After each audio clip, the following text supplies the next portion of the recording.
So let's start with this. Purpose is not passion. They're related, but they're not the same thing. Passion is also not that hard to figure out. Neither is purpose. People just have not been given the right tools. So let's simplify it for you today. And if you're someone who's struggling to figure out what your purpose and your passion are, this video is going to be insanely helpful for you. I have a who, why, how process. Who is your most important core value? We're not going to dive into that in this video, but the next two are your why and your how. Your why is your purpose and your how is your passion. So let's start with purpose. Your purpose is your why. Your purpose comes from your pain. Your purpose is whatever the thing you struggled with the most in life. Think back to the most painful moment in your life. What was it? What was happening? What was around you? What was that moment? For positive, entrepreneur, optimistic people, this actually might be a challenge. For me, it was a challenge because I don't want to think about the bad past. I don't want to think about what happened to me. I'm focused on what I'm doing now and going forward, not rearview mirror stuff. What happened back then doesn't matter, except it does, because the thing that will fill you up the most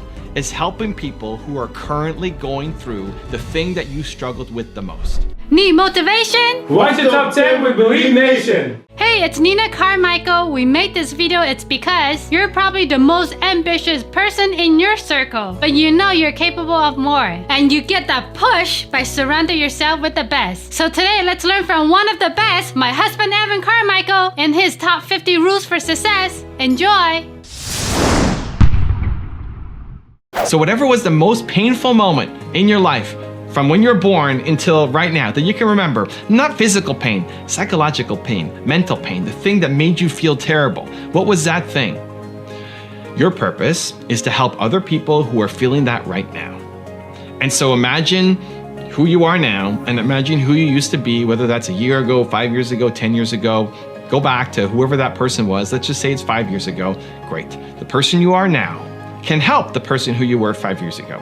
You may not have all the answers. You're still on your path. You don't know everything, but you've grown. You've come out of the hole. You're better than you were 5 years ago. Talk to the person you were 5 years ago. Helping that person is your purpose. You've climbed up the staircase, right? You've grown. There's still a lot more stairs to grow. You don't want the staircase to end. That staircase is your growth, is your professional and personal development for life. You want to keep climbing. And every time you take a step, what you want to do is reach down and help somebody else up.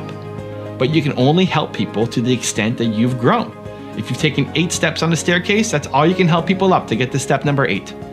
If you get to 20, you can help people more. So we want to keep growing, keep climbing those stairs, and then keep reaching back and pulling people up and giving them a hand. That's your purpose for life. You'll like serving people and helping people, and it's tied to your core value, your who, your one word. We're not talking about it much in this video, but you'll just like helping people because service is hardwired into our brain. Helping people is hardwired to your brain. It has a similar impact on your brain as food and sex. It's hardwired. You'll like it. You want to help people. You want to serve. But who you serve will be different. It'll have a different impact. I love helping people in general, but if you're an entrepreneur, that's something extra special. There's so many great causes in the world. There's so many great causes. Why this instead of this? Because you have an emotional connection to it, an emotional attachment to it. Why? Because you went through it. Because you suffered through it, and you want to make sure that nobody else has to suffer as much as you suffered. Your purpose comes from your pain, period. It'll fill you up for life. Helping entrepreneurs will fill me up for the rest of my life. It will never get old. When I'm tired, when I have no energy, when I'm depleted, I will still meet with entrepreneurs because it fills me up. Your purpose comes from your pain. You have to find it. Now let's talk about passion. So your passion is your how. Your passion is the things that you're doing, how you're going to actually execute against your why, execute against your purpose. What are you doing? It's great that you believe in entrepreneurs, amazing, but what are you going to do? How are you going to go about doing it? So for me, it's making videos. For me, it's doing speaking gigs. For me, it's writing books. For me, it's helping people one-on-one. For me, it's doing events, right? That's my how. But that will evolve, that will change. Right? I started doing this helping entrepreneur thing when I was 22 years old. And that started just by doing speaking. And then it became my website. And I had 100,000 plus pages of content. And then I shut the thing down overnight and I focused on YouTube. And it's been a 10-year plus journey on YouTube. And maybe in 10 years that's gone and I'm doing something totally different. I don't know, the how will change a lot. What you get passionate about, or to Mel's point about energy, what you get energy about will change with time. But it has to be connected to your purpose. Just because it gives you energy, it's not going to fill you up. It's got to be connected to a deeper source, which is your purpose. The difference between outstanding and average is what you do when it gets hard. People with an average mindset only do things when it's easy. Because it's easy. Anyone can do it.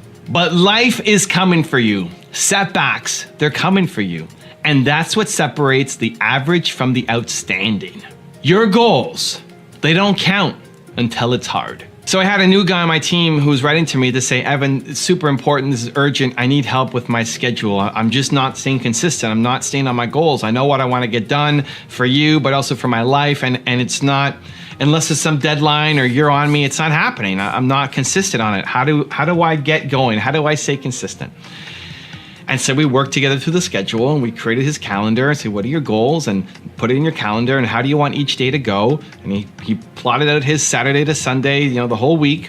And then I asked him, okay, now put in your morning routine. What do you want to do every day? Right, so he plotted that into his calendar. Now he's got this weekly schedule of what he's going to do every morning, and then every day doing different things and how he wants his ideal life to go.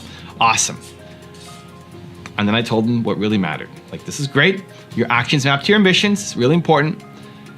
But following through on your calendar doesn't count until it's hard. Maybe today is going to be easy for you. Maybe tomorrow's easy for you because we talked, because you're motivated, because you're inspired. It's like, yeah, I'm going to go do it. Awesome. What happens when you don't sleep well? What happens when something happens in your family? What happens when the website crashes? What happens when something happens? What happens when you've lost some motivation, energy? What happens when you get some bad news? What happens? What do you do? This is where most people crumble.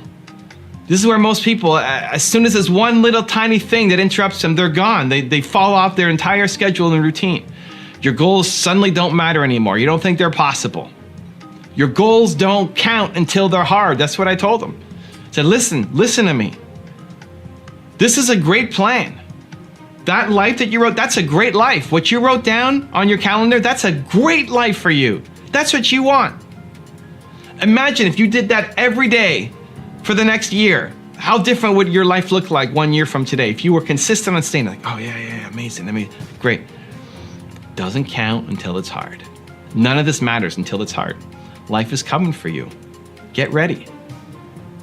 And what I want him and I want you to realize is that you need to expect it, because you're working your calendar and it's great, and here we go, we're hitting our objectives and going for our goals. And then when something hits us in the face, you're surprised by it. You're shocked. And then you fall off course. Don't be surprised. Expect it. Expect the difficulty. Expect the road bump. Expect somebody to punch you in the face. Like, expect it. It's coming.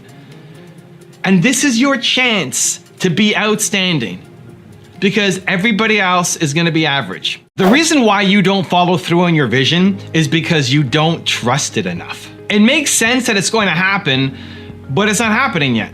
People aren't saying yes. There's no momentum. There's no money coming in. And you start to wonder, who am I to have this big dream? So then there's this temptation to give up and go do something else and not follow through on your vision. But you know in the back of your head, you know that eventually for someone, it's going to work out. You need to stay on it. You need to follow through. Otherwise, someone else is going to make money off of your idea. They're going to make it happen without you. So look at what I'm trying to do here with this channel, with my YouTube content, with my mission, my purpose. I'm trying to solve the world's biggest problem. I want to spread more belief, right? The world's biggest problem is that people don't believe in themselves enough.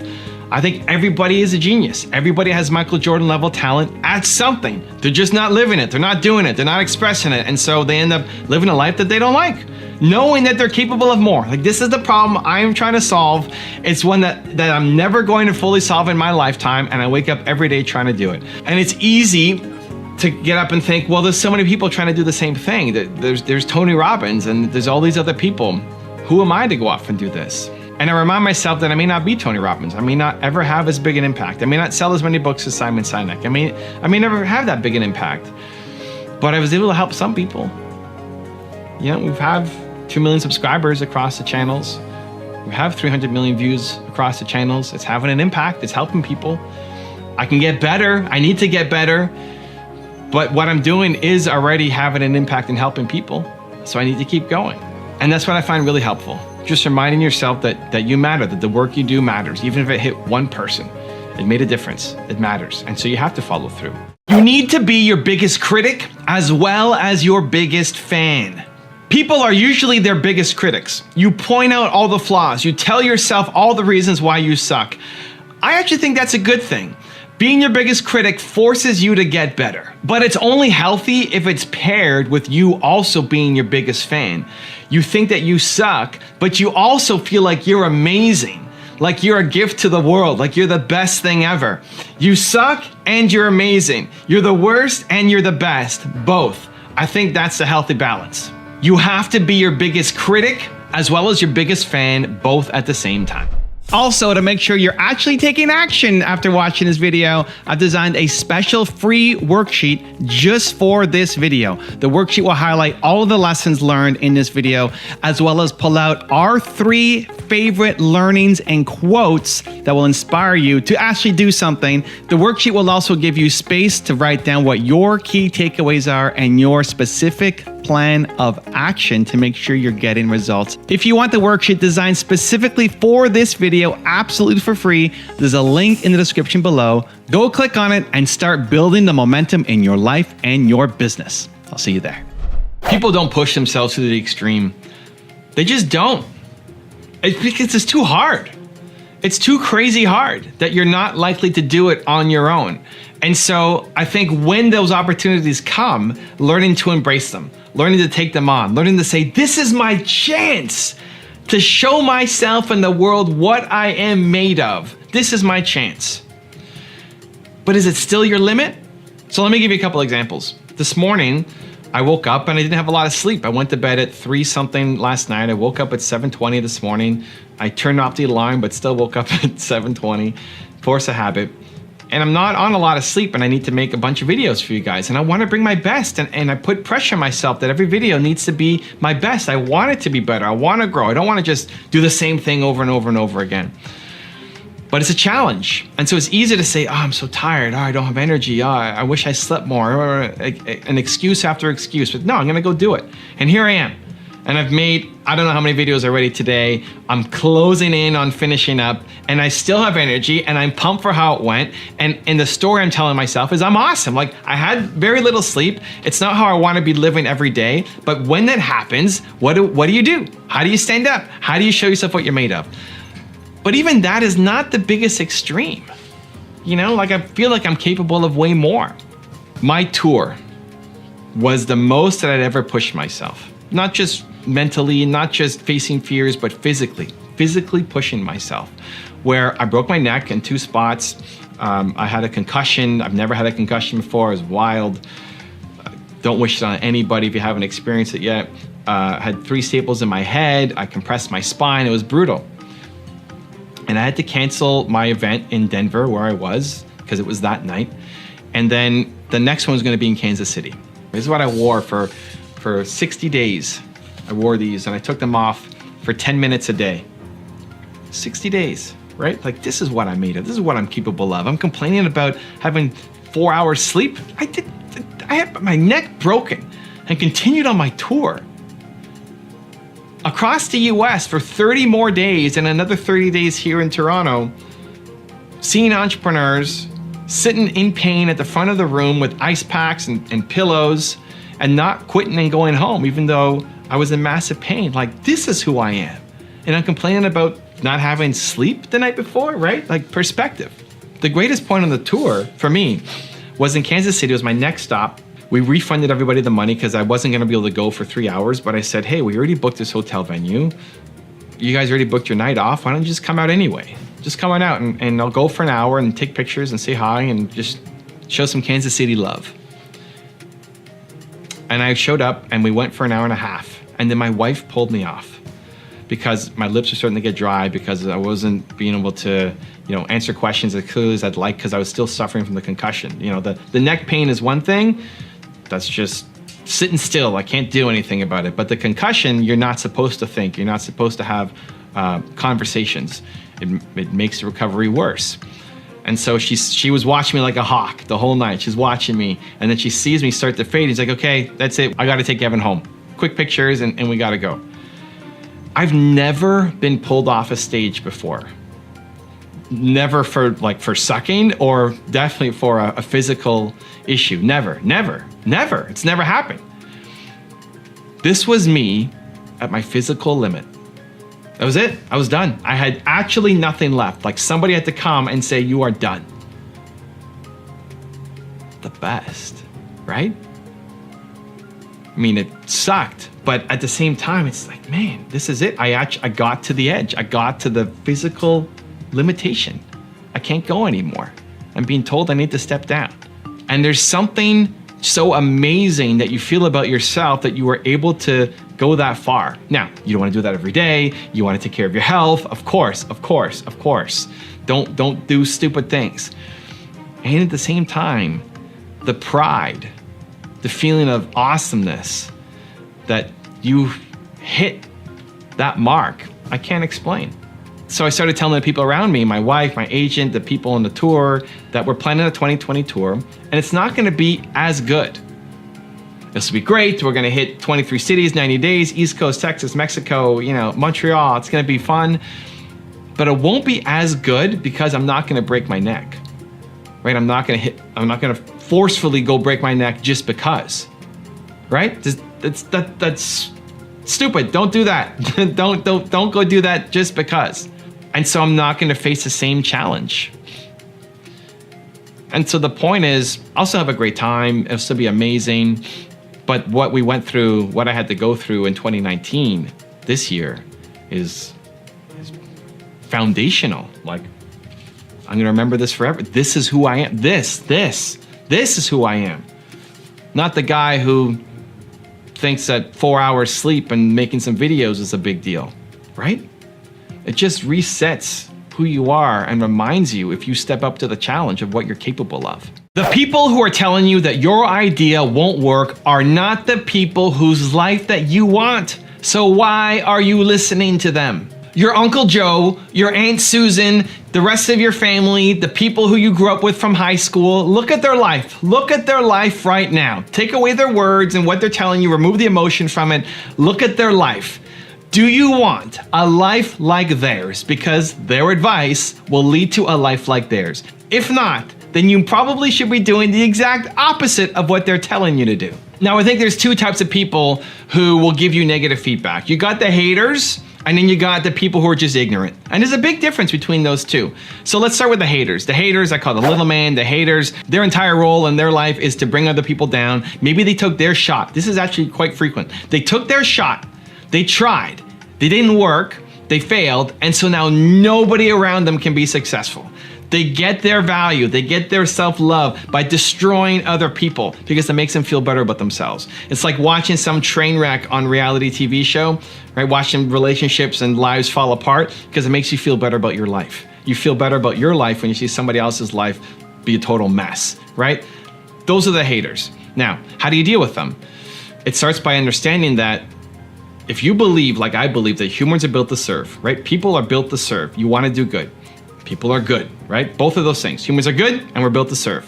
Then what would get somebody who is good and built to serve to leave a nasty, negative comment or to tell you that you suck or your deal is not going to work out? What would drive them to do it? They really hate their life, right? Like empathy is the first step. Just feeling bad for them, not sympathy and using that as a negative against them. Not saying, well, your life sucks, so I'm not going to... That's not going to help anything. It's actual, genuine empathy. If the highlight of somebody's day is coming to this video and leaving a negative comment, it's okay. I feel bad for that person. If that's the highlight of your day, then you must be in a really rough spot if you believe that people are good and they're built to serve. And so what that does is remove the sting out of the comment. When somebody is raging on you that you suck and that your idea is never going to work, having empathy to understand, wow, this person is likely in a really tough spot, that removes the sting of the words and allows you to then be more practical, less emotional, to respond emotionally and feel like, oh my God, maybe they're right. Maybe they have a point. Maybe I do suck. Say, wait a minute. This person, they hate their life. Why am I listening to them? Right? Just like the wake up call out of the head game that you're in. Listen to their advice. So those are the haters. Remove the sting and it'll allow you to make a practical decision. The second part are the people who are ignorant.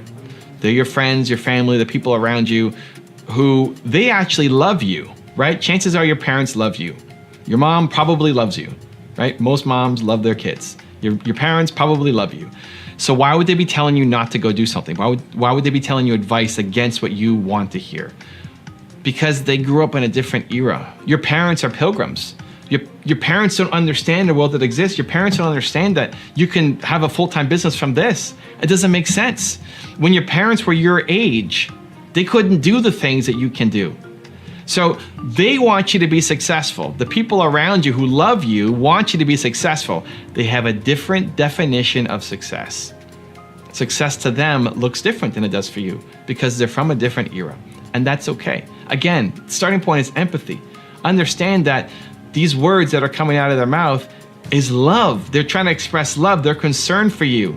They want you to win. They just have a different version of what winning looks like. Burnout is real, but I think most burnout happens because people are not doing the thing that they actually love doing. It's not just about being busy and keeping your mind occupied all day. You can be busy and hate your life and get burnt out. If I was an accountant, I would hate my life and burn out in a day because I don't like being an accountant. But doing this thing that I love, I put in way more effort, way more work, and I love it. It's been 10 plus years of still having my YouTube channel and I'm not burnt out. If anything, I'm pushing harder than ever before because I love it. And so I think it's not just about being busy, it's about being busy on the thing that is your mission for life. Now, compassion fatigue is a thing. Doing it so much that you burn out yourself is possible. But again, that is not why most people are burning out. Most people, I believe, are burning out because they're spending too much time, too much energy, too much effort doing things that they hate. And if you wake up and hate your life and hate the job you're about to go to,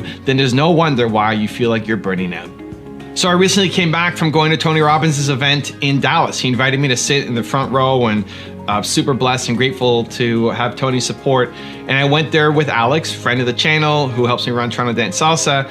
And we were on a super crunch timeline because Alex was teaching classes the evening before we left and then the day of the last event. And we rushed down there. Alex was flying in just to get to the event. He's late on the first day. We're rushing to leave on the last day. And it's nonstop. If you've been to a Tony Robbins event, it's all day, all night. It's 8 in the morning to midnight and then up again the next day and doing the same thing. And it's wild and it's fun, it's amazing. And my favorite thing to do whenever I travel is actually meet Believe Nation, meet you guys. And so all through the event, I wear my Believe hoodie and I'm not wearing Grant stuff. I'm wearing Evan Carmichael stuff with the plane and the Believe on the back, and people are stopping me. And that's actually the best. It doesn't take away from my experience. Tony's often on stage at the top at the beginning of every event saying, hey, I have some friends of mine, you might know them, they might be celebrities, leave them alone, don't talk to them, let them have their own experience. And it always makes me sad when he says that because for me, meeting you guys, meeting people who recognize me, and that's a group that I over-index because people who watch Tony videos, they're probably gonna find my content. I like it more when people come and say hi. It adds to the experience for me. And then on the last day, before we rushed out to go to the airport, I set up a meetup, right? I had an hour open before having to get to the airport, so let's do a meetup. Let's do a local Dallas, Richardson, Texas meetup, right? And it could have spent the time doing something else or sleeping in or writing my book or doing anything else. But it's not burnout for me. Like, that fuels me. That gives me more energy. I love it. Hanging out with Believe Nation gives me more energy than it takes away. And I then took an Uber to get to the airport, and the guy who drove the Uber was actually in the meetup in Richardson. He's like, I gotta leave early because I gotta start my job. Okay, great. And then I book an Uber and there he is. A total fluke, but amazing. And so it's a lot of work. I was all day, all night, not connecting with my team, not doing the things that I'm supposed to be doing. And then I still make time to be with people and make a 1 hour meetup because that hour was open. And it fuels me.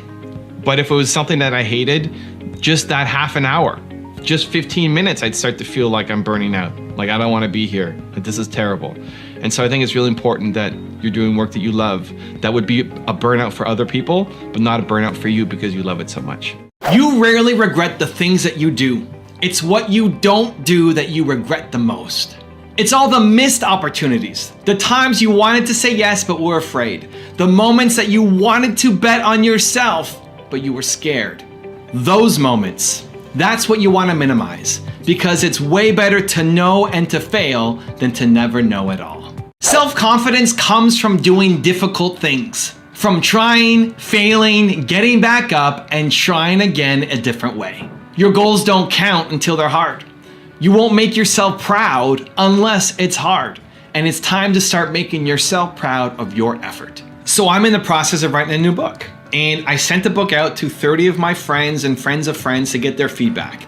And I'm on a crazy deadline with the publisher. I got it here. This is the copy. This is what I gave out to 30 different people. And they gave me all the books back on the same day. And then what I had to do was go through each copy and underline. I underlined, can you see? Kind of blurry. I underlined, anytime they underlined, I underlined. Because I wanted to see what they cared about, as well as catching typos and everything else. And I looked at that pile of books. I had 30 books I had to get through in one day. I had to basically read my own book 30 different times, make one master copy, underline it the whole day. And it stressed me out. I looked at that stack of books and said, how am I going to get through all this stuff? And I just started taking action. I just started doing it. And here's the thing, halfway through, I started getting massive pain. My neck was really hurting me. My back was really hurting me. My neck mostly because I broke my neck in March and I'm still healing and recovering from it. And I had to spend the whole time like this, right? I got the books here on the table and I'm flipping through it and I'm doing this. And it takes a toll the whole day doing it like this. So a couple hours in, I'm having massive neck pain. It's the best, right? Like I gotta get through it. This is the time. It doesn't count until it's hard. I don't want to be doing this every single day, right? If that's every day, you need to change your life, you need to change your habits. But in those rare moments, when you get the chance to push yourself, either physically, mentally, or just courage, because you're afraid of doing something, that's your chance. That's your chance to show yourself what you're made of. Humans are built to serve, period. Serving others is hardwired into our brain. It triggers the same area of your brain as food and sex. If you're not happy, it's because you're not serving.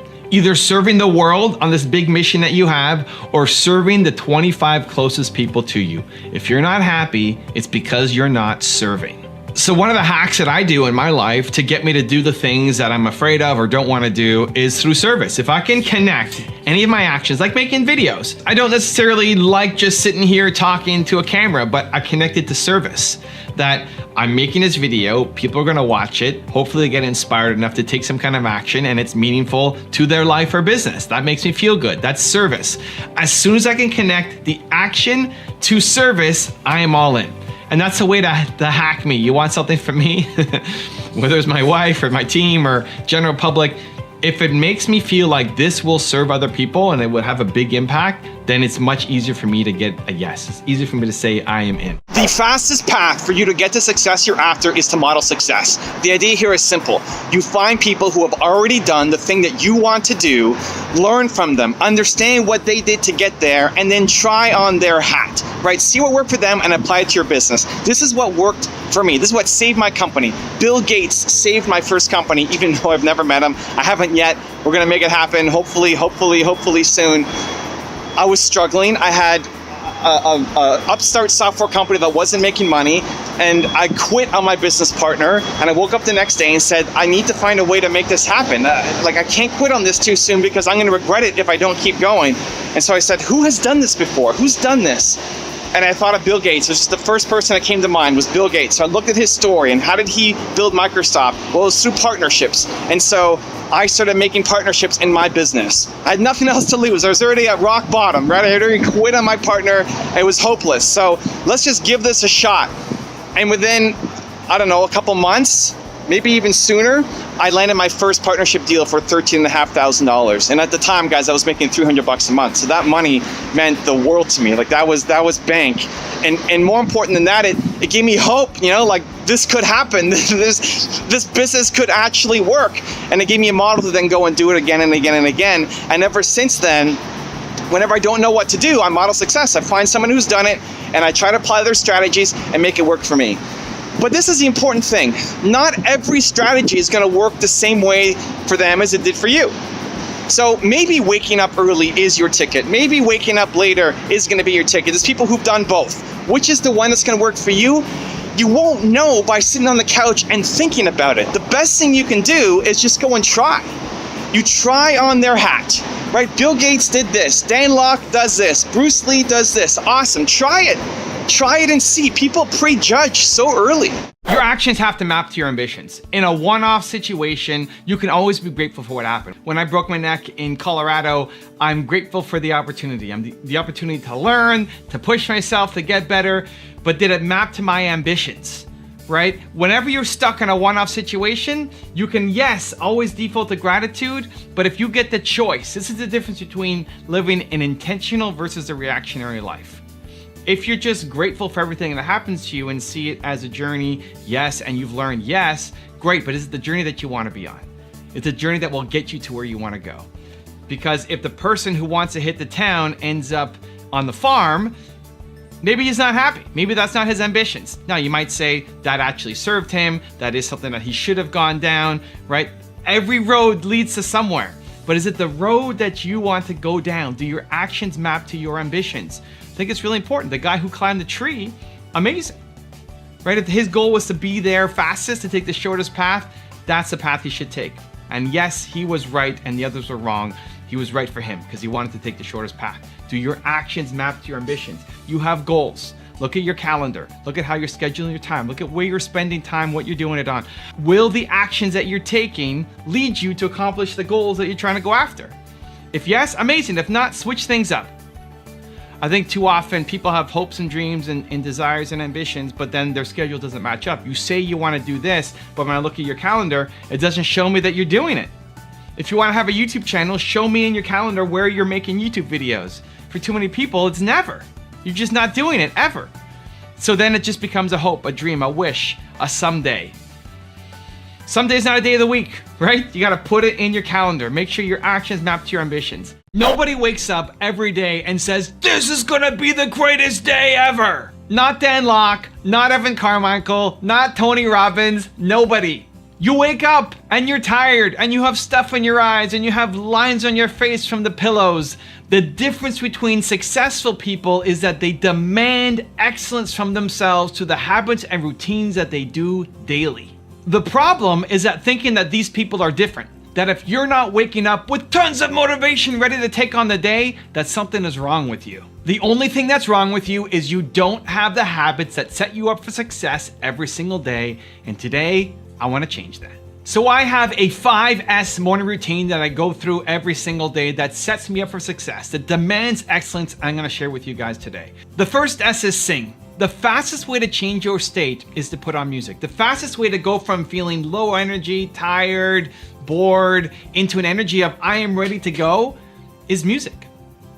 Put on the song, not that makes you feel the current way that you're feeling. This is where most people mess up. You put on music for how you're currently feeling. If you're feeling really sad and low energy, you're gonna put on really mellow, slow music. What does that do? It keeps you in the same state that you're in. It keeps you exactly where you are. What you want to do is put on the music for how you want to feel.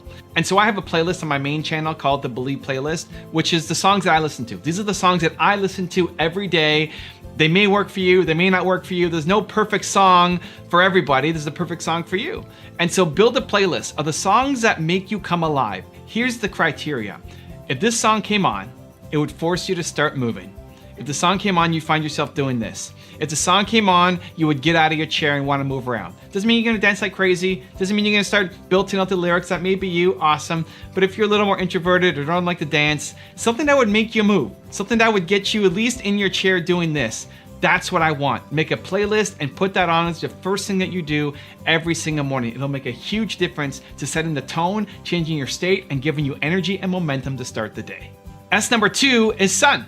I like getting outside. I think there's something about getting outside of your home, of your condo, your apartment, getting outside, getting some fresh air, just being out in nature makes a big difference. Getting some vitamins on your face from the sun outside, but also signifying that you're leaving your bedroom, you're leaving the condo, the apartment, the home, you're leaving what happened last night and you're ready to go off and start the day. This is especially important if you're working from home because it's easy to have your office right next to your bedroom, or maybe your office is your bedroom, and carry that bedroom energy, that tired, I just woke up, I want to stay in bed, I want to sleep energy into your work, and you won't do great things if that's the energy you're carrying to your work. So having some kind of ritual that splits up sleeping energy to I'm ready to go energy makes a big difference. And I find the easiest way to do it is to get outside and get some sun. Bonus points if you're in a condo or apartment to take the stairs instead of the elevator. S number 3 is soar, and this is the most important thing for me. If you only take one of the 5, I think this is the most important one to take. What is the thing that makes you soar every day? What's the thing that makes you feel alive, bold, confident? What is that? And put it into your morning routine. At some point in your life, you felt bold. You felt unstoppable. You felt confident. It's happened to everybody. The problem is you don't feel that way consistently every day. You go through these bursts, these moments of, man, I could do such amazing things, but then the next day you wake up and you're a different person. You're back to the, I don't know if I can do it. I don't know. Who am I to go do this crazy thing? That's the problem. So whatever the thing is that makes you feel like you can come alive, that gives you that boldness and confidence, plan it with intention every single day into your morning routine. For me, what I do is I record a message on my phone to Instagram, to my stories, I put it to LinkedIn and Twitter. Right now I'm putting it everywhere, but I need to make a message. So I think of somebody that I helped yesterday. I think of somebody who commented on a video, who I met in person, who I coached on my Instagram Live, somebody that I helped yesterday. And then I make a message channeling that person. I won't say the person's name, but I have them in my head that I need to remind myself that the work that I do is important. It's easy to get lost in the numbers. It's hard to imagine that 200,000 to 300,000 people watched my videos yesterday. That's crazy. It's a wild number, right? It's wild. It's hard to, what does that even mean? I don't know. I'm just sitting here talking to a camera in my office, and 200,000 to 300,000 people are watching my videos. It's crazy. I need to think down to the actual person. I need to think about an individual, that this matters to somebody, that the work I do really means something to them. And then I need to record a message and share it. That helps me soar, and I do it every day. What is the thing for you? What makes you soar? Maybe it's watching the 254 series that I put up every day. Maybe it's watching the espresso videos like this that I put up every day. And some people, every day, this is part of the morning routine, is watching an espresso video, and I'm humbled to be part of your morning routine. For other people, it might be meditating, it might be watching a video, it might be reading a book, listening to a podcast. I don't care what the thing is. But you have felt bold, unstoppable, and confident at some point in your life. What led you to feeling that way, and then demand it of yourself every day by putting it into your morning routine? The third S is soar. It's the most important one. The fourth S for me is sweat. This is just about being healthy, having a healthy lifestyle, and I want to do something that makes me sweat. So whether it's a HIIT workout, a cardio workout, a weights workout, I put that into my daily routine because I want to bust a sweat and I want to stay healthy into my 40s, which is coming up, and then into my 50s and beyond. And then the last S for me is scare. I want to do something every day that scares me. What I'm doing right now is I take a cold shower. So after sweating, I need to have a shower. Don't want to show up to work all smelly. And so I hop in the shower, but right away start turning it colder and colder and colder and colder and colder. And then right at the very end, I go all the way cold and I freeze. And even just thinking of it right now, it sucks, which is the best. Right? You want to do the thing that scares you every day. You're teaching yourself that I do scary things. So whatever is scary for you, whether it's taking a cold shower, whether it's making a phone call, whether it's sending an email, making a video and posting it, doing scary things, teaching yourself, getting that out of the way right from the beginning, I find really helps me. People are afraid to tell the truth. You're afraid to tell the people around you the truth that could actually help them, that could serve them. You're afraid to tell them the truth because you're afraid that they're gonna judge you. You're afraid they're gonna reject you. You're afraid they're not gonna take it well. You're afraid they're gonna be sensitive. But you're actually doing everybody a disservice. And you're gonna walk away from the conversation feeling like, I could have helped them. I could have been more valuable to them. I could have saved them from making a really bad decision, a really big mistake, all because you were afraid to tell the truth. Whenever I'm meeting somebody, I go to an event, I just came back from an event in Dallas, Video Marketing World. Whenever I'm meeting somebody that I want to learn from, I will start off saying, hey man, tell me why I suck. Tell me why I suck. If I'm looking at my YouTube thumbnails or my titles or me on camera or any part of something that I want to improve and work on, tell me why I suck. Now why? Why do that? Well, it's not just because I'm a glutton for punishment, right? I don't want people just yelling and raging at me. It's because when you do that, when you lead with that, when you say, tell me why I suck, It gives the other person the permission to be honest with you, because they have advice that can help you. They have advice that might be able to change your business or your life, but they're gonna hedge. They're gonna play it safe. They're not gonna tell you what you need to hear because they're afraid of offending you. They're afraid of hurting your feelings. And so you open up and you say, tell me that I suck and why. And then invariably what the answer is, well, you don't suck, but you could do this, this, and that. And they'll tell you what you need to fix. Where otherwise, if you didn't lead with the tell me why I suck, they would hedge and they wouldn't tell you everything that's on their mind. They wouldn't tell you the thing that you need the most, which is their honest, brutal opinion on what you do. Now, it doesn't mean that you suck as a human. You're amazing as a human. It just means you don't have the skill set. You're not good at this one thing that this person is an expert at and can help you. And so the next time you're going to an event or you're talking to somebody who might be able to help you, lead with it. Lead with it. Say, I respect you. I love what you do. I'm trying to work on this. Tell me why I suck. And then watch the honesty come through. People don't show up for one of three reasons. Number one is you're afraid. You're afraid of rejection, you're afraid of failure, you're afraid of it not working out, and so you just don't show up. Number two is you're not consistent. You show up some days, but you don't show up other days because you don't have the routines and habits in place to make you show up consistently every single day. And number three is you don't want to. You don't want to show up because you don't actually enjoy the thing that you're about to do. You would rather procrastinate on it because you don't love it, and showing up is more painful than just sitting around. So my goal today with this video is to help you bust through these so that you can show up for life and have the impact that you want to have. So I think the fear of showing up is actually a good thing. It means that you are doing something different, something outside your comfort zone, something that is not normal, that is new, and that's good. You want to be pushing the envelope. If there was nothing that you were afraid to show up to today, tomorrow, next week, then you're not growing, you're not learning, you're not pushing against your boundaries and comfort zones. And so even today, I had to show up. And again, it should be every single day. So today, I was procrastinating on sending out an email to Grant, as well as a couple other people, where I'm looking at doing more collaborations, more work on my YouTube channel, more cross-pollination connection to other successful YouTubers to help the whole entrepreneur YouTube community grow, right? I want to get the message out there. I want to be playing a bigger game. And so I emailed Grant and I emailed 4 other people with a new idea that I had. So when the idea was first suggested to me about doing this and reaching out, I had a little bit of nerves, like, okay, it's gonna require an ask. I might get rejected, it may not work out. And I had it scheduled for today, because today was my YouTube day.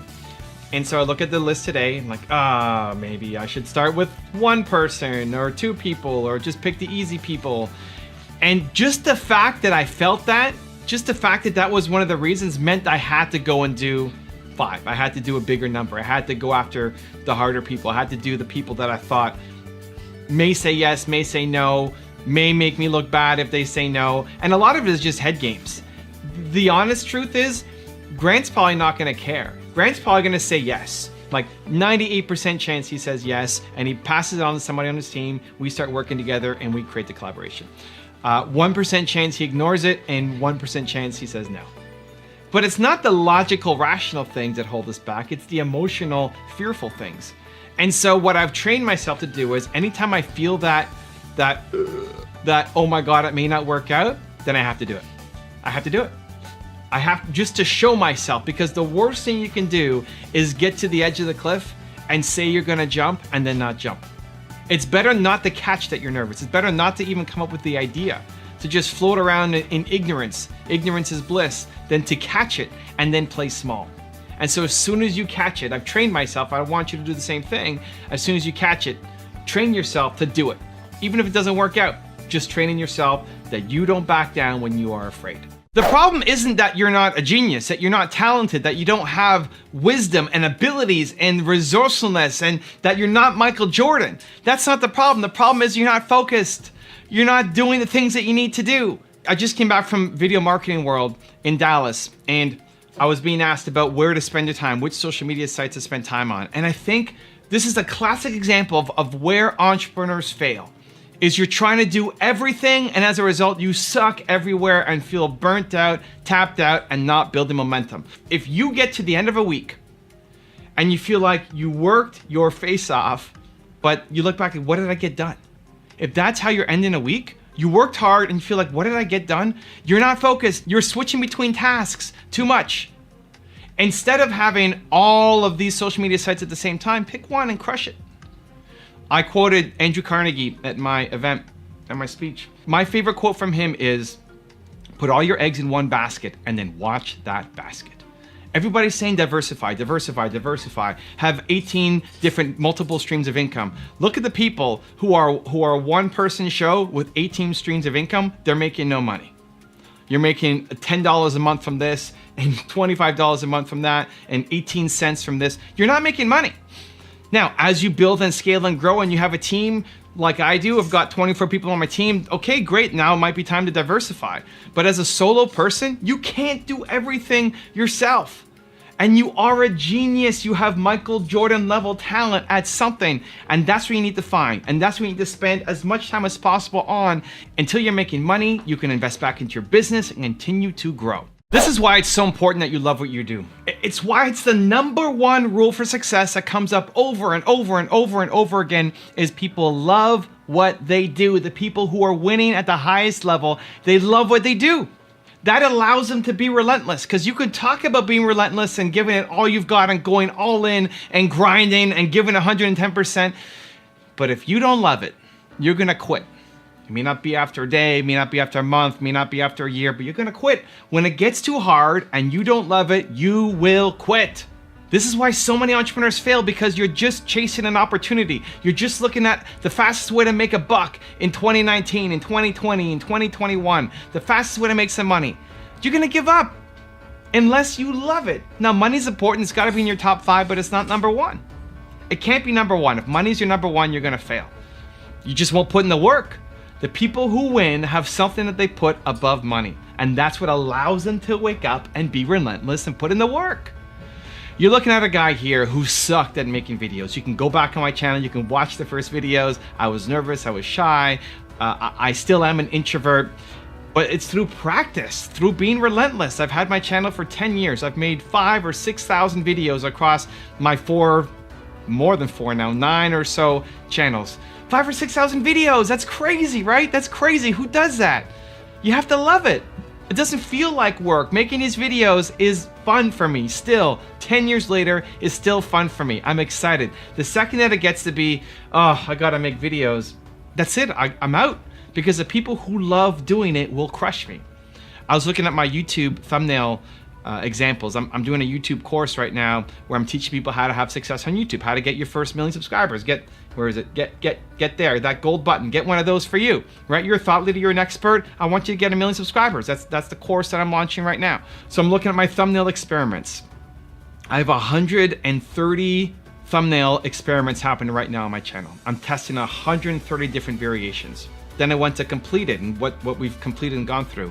1,100 something completed thumbnail experiments, just on thumbnails. Just testing my thumbnails, we've done over 1,100 different experiments. That's crazy, right? Testing big changes like not having text on a thumbnail and making it purple and crazy colors, to really little tiny changes. Like, what if we just tweak this person's eyes? What if we alter the shade of orange? Just little tiny changes that most of you probably never notice. Why? I love it. I can't help it. I wake up and I think about this stuff. And that's what I want for you. That's what you need to be doing, and it can't be forced. Jerry Seinfeld calls it the torture that you can endure. The torture that you can endure. Most people talk about passion and purpose, which is great, but it's torture for other people. I think everyone is born an optimist, and then your environment sucks the soul out of most people. When you're a baby, you don't stress out about how you look, what you're wearing, or how you're smelling. When you're a kid, you don't hate your life and complain about the world. If there's negativity in your head, it was put there by someone. And if you want to change it, you need to change your environment. So I've had the good pleasure of seeing one of my friends, Mark Drager, a great friend of the channel, been involved with the channel for a number of years, become more optimistic, become more positive. And he was wondering, could I even do it? Is it possible? He was a guy who was naturally pessimistic. He had a lot of stuff happen to him, like we all have. A lot of situations, a lot of circumstances that made him see the negative of what's happening, of be pessimistic, of not being the typical optimistic, everything's gonna work out great entrepreneur. And so what changed? Over the past 12 months, he's made a significant investment in himself. I've been hanging around with him a lot more. We've co-hosted a podcast together. He's hanging around me, my content, Gary Vee's content, Tom Bilyeu's content more. He's been to Tony Robbins' seminar twice in the past year, brought his team with him, and he's slowly inching towards more optimism, more positivity, that more things are possible. Because of the negative upbringing that he had, it takes a lot of unwiring. It takes a lot of shifting your focus. It takes a lot of, with purpose, with intent, changing your environment, changing the people you hang out with, changing the physical environment that you're in to make a change.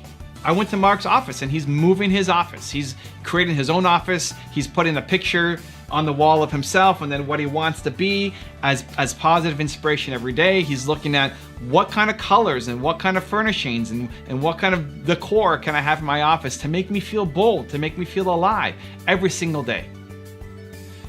It's possible. And I think that's the starting point for a lot of people.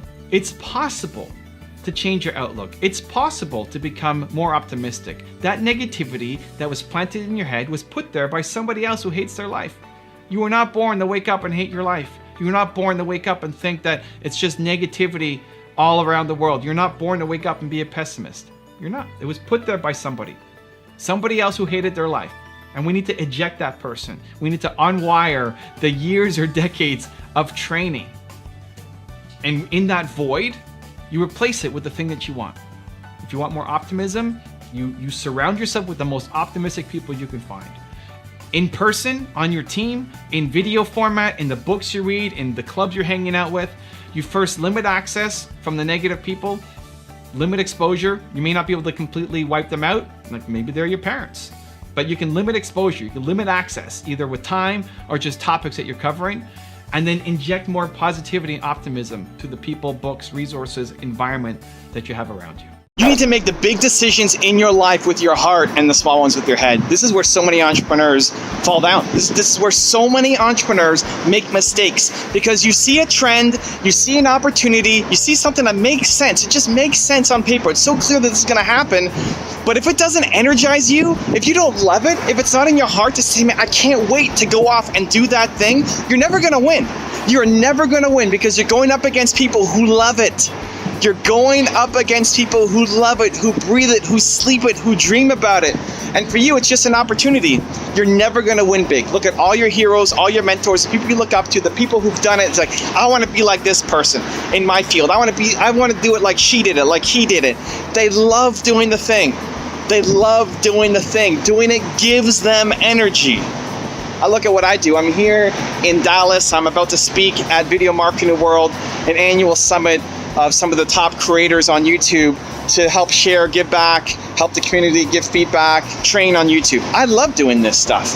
What am I? I'm in the parking lot filming videos for you guys. Not because it's a strategy, not because I need to make a video a day, because I love it. This is the best. I'm about to go into this meeting, to this conference, and I'm gonna hang out with entrepreneurs all day long. From the time I get in there until whatever time AM, I'm going to be hanging out with entrepreneurs and helping them with their business, helping them with their channel, because I love it. And if that sounds exhausting for you, amazing. Don't do it. And if it sounds energizing for you, yes, go and do it. You need to make the big decisions with your heart. And then your head's still important. It's like, don't listen. The message is not don't listen to logic. The message is not don't look for opportunities. It's look for opportunities within the thing that you love. Right? If I love making videos and I love making content and I love helping entrepreneurs, but I went all in on MySpace right now, I'm going to lose. It's not the right strategy, right? You need both. It's working hard plus working smart. It's following what you love doing plus chasing opportunities. But what takes precedence? What's the most important thing? Your heart, the energy. If you are saying, oh man, Monday, if that's your mindset around Monday, you're doing the wrong thing. You're in the wrong career, you're in the wrong business. You will never be the top player in your industry. It'll never happen for you if that's your mindset. If you're itching to get back to it, if you can't wait to go to that meeting, can't wait to code, can't wait to make that piece of art, can't wait to go and make that video, can't wait to sit down and write lyrics for your next song, if that's the thing, then you're gonna be successful. It's not gonna be easy, it's still a long road, it's still a path, you still have to put in the grind and the effort and use strategies to help you get there faster, but it has to start by doing things that are energizing to you. You're gonna spend so much time working. Guys, you're gonna spend so much time working as an entrepreneur. Why not do stuff that makes you come alive? Why not do stuff that gives you energy? And so I want you to get out of your head. I want you to stop making decisions first from your head. I want you to stop making decisions only because it's gonna help you get some goal. It's short-term thinking, and you're never gonna win doing it. Big decisions with the heart, big decisions that give you energy. Look at your calendar. Are you energized about the week that's coming up? Look at your calendar. Go load your calendar right now. Load it on your computer, load it on your phone, however you're loading your calendar. Look at it. Look at your calendar. Look at the week ahead. Are you excited? Are you excited about what you're about to do? If not, you're doing the wrong stuff. If you're only excited about 10% of your calendar, you're only pouring your genius, your Michael Jordan level talent into 10% of your time, you're not going to get to where you want to go. You need to flip it. Even if it doesn't make practical sense at the beginning. Because all great things are made from the heart. All great things, every great business, every great song, every great creation started from here, from a place of passion, from a place of purpose, from a place of energy. And I want to put some pressure on you guys to go off and chase it down, because so many entrepreneurs fail and they lose a lot of money. It's not an easy game. But one of the biggest reasons, if not the number one reason, is because people pick an industry, people pick a business idea solely because they're chasing an opportunity down and they didn't love doing the work. There's a reason why in my videos I say you have Michael Jordan level talent. I believe it, it's true. You have Michael Jordan level talent at something. You are the best, the absolute best at something in the world. Most people, either one, don't believe it. They don't believe that they're world class at something. Or two, they found the thing that they could be world class at, but they don't have enough guts to chase it down. They don't believe in themselves enough to chase it down. Here's the thing. You need to first explore. You need to explore. You gotta search. You gotta say yes. You gotta try things. You don't know that Tim Hortons is your favorite coffee cup until you've tried it, right? You don't know that sushi is your favorite food until you've tried it. Sushi doesn't make sense.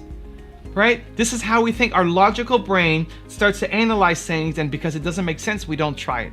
Sushi doesn't make sense. You're gonna take raw fish, mix it with rice, put seaweed around it, and then eat it. That sounds nasty, right? If you've never tried it before, it sounds nasty, but it's the best. A lot of the things that you might be great at, you are judging, you are dismissing because it doesn't make logical sense. You don't need to wrap your head around it. You need to wrap your heart around it. You have to feel it. You have to say yes and be willing to try it at least once. If you don't know what you're great at, you have to say yes and try things. And you pay attention to the feeling. The most important thing is you pay attention to the feeling. How did it make you feel? You might not be great at it. I expect not to get results at the beginning of anything, especially if it's a new skill you're learning, right? Expect to suck at the beginning. You're gonna suck. It's okay, it's normal. But how does it make you feel? Does it energize you? Do you want to come back and do it again? The difference between you hating and loving your life is perspective. As Marcus Aurelius said, the impediment to action advances action. What stands in the way becomes the way. That negative situation that you're facing right now will define you. Either you succumb to it and you hate your life forever, or you rise above it and it becomes the greatest blessing of all time. The choice is yours, and I'm gonna show you how to conquer it. So you may have noticed that I have this armband on, this really colorful armband. What's the story? I have this on as a reminder to stay in a beautiful state. It's a reminder to myself every day. Now, naturally, I'm pretty optimistic and happy and positive, and I've trained and worked on myself to be even more optimistic and happy and positive, and consume things that make me even more happy and optimistic and positive. But there's still some times that I feel negative. There's still some times that I'm not proud of myself. The classic example for me is when I get interrupted. If I'm working on something and I'm in the zone and I'm focused and I'm building momentum and somebody interrupts me, I can be really short.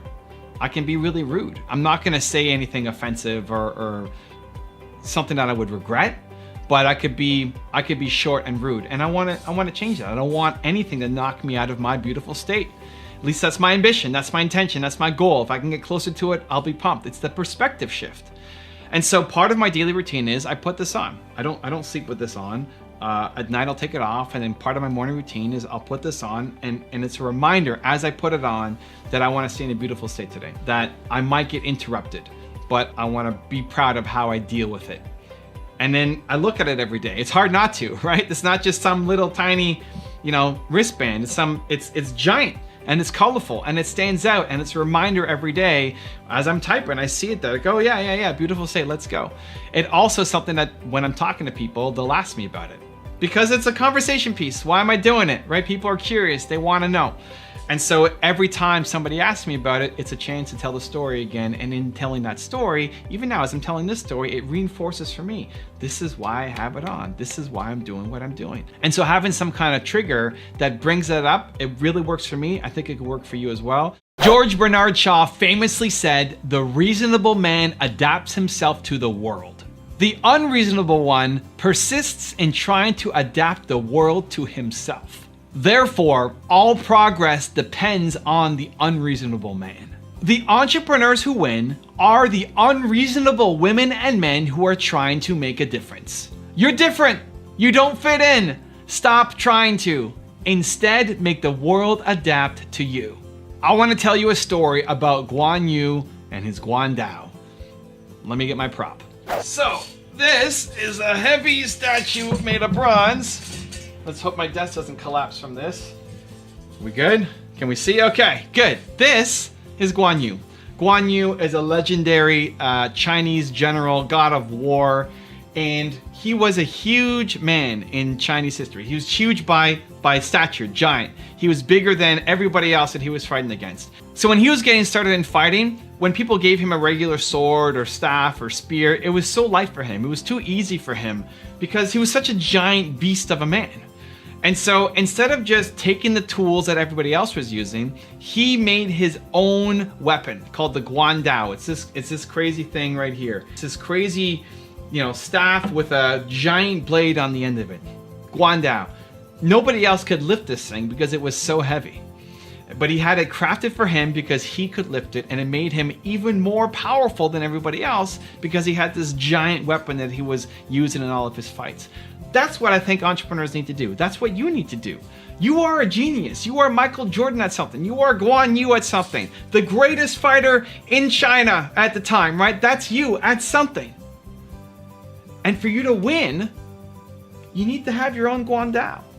You need to craft your weapon, craft your business, craft your habits, craft your activities, craft the people around you so that you can leverage what you're naturally great at. I make videos, right? I love having my own message. I love DJing content.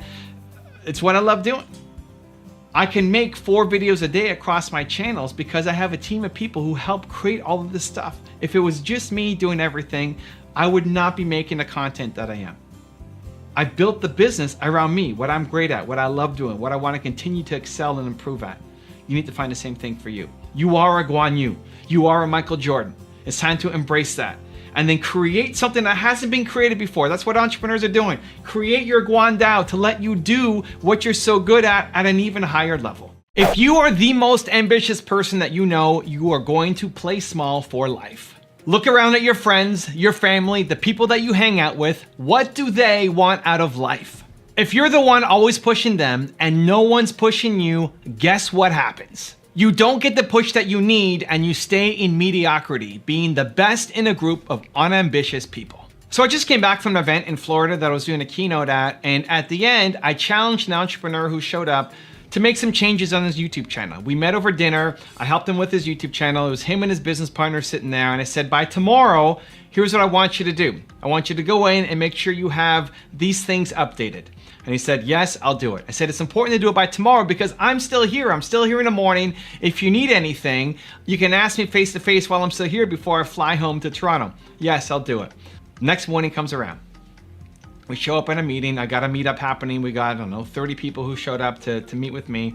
And I see him out of the corner of my eye sitting at the back of the room. And I say, hey, did you do the thing that I told you to do? And he said, no, I didn't do it. I said, why? What happened?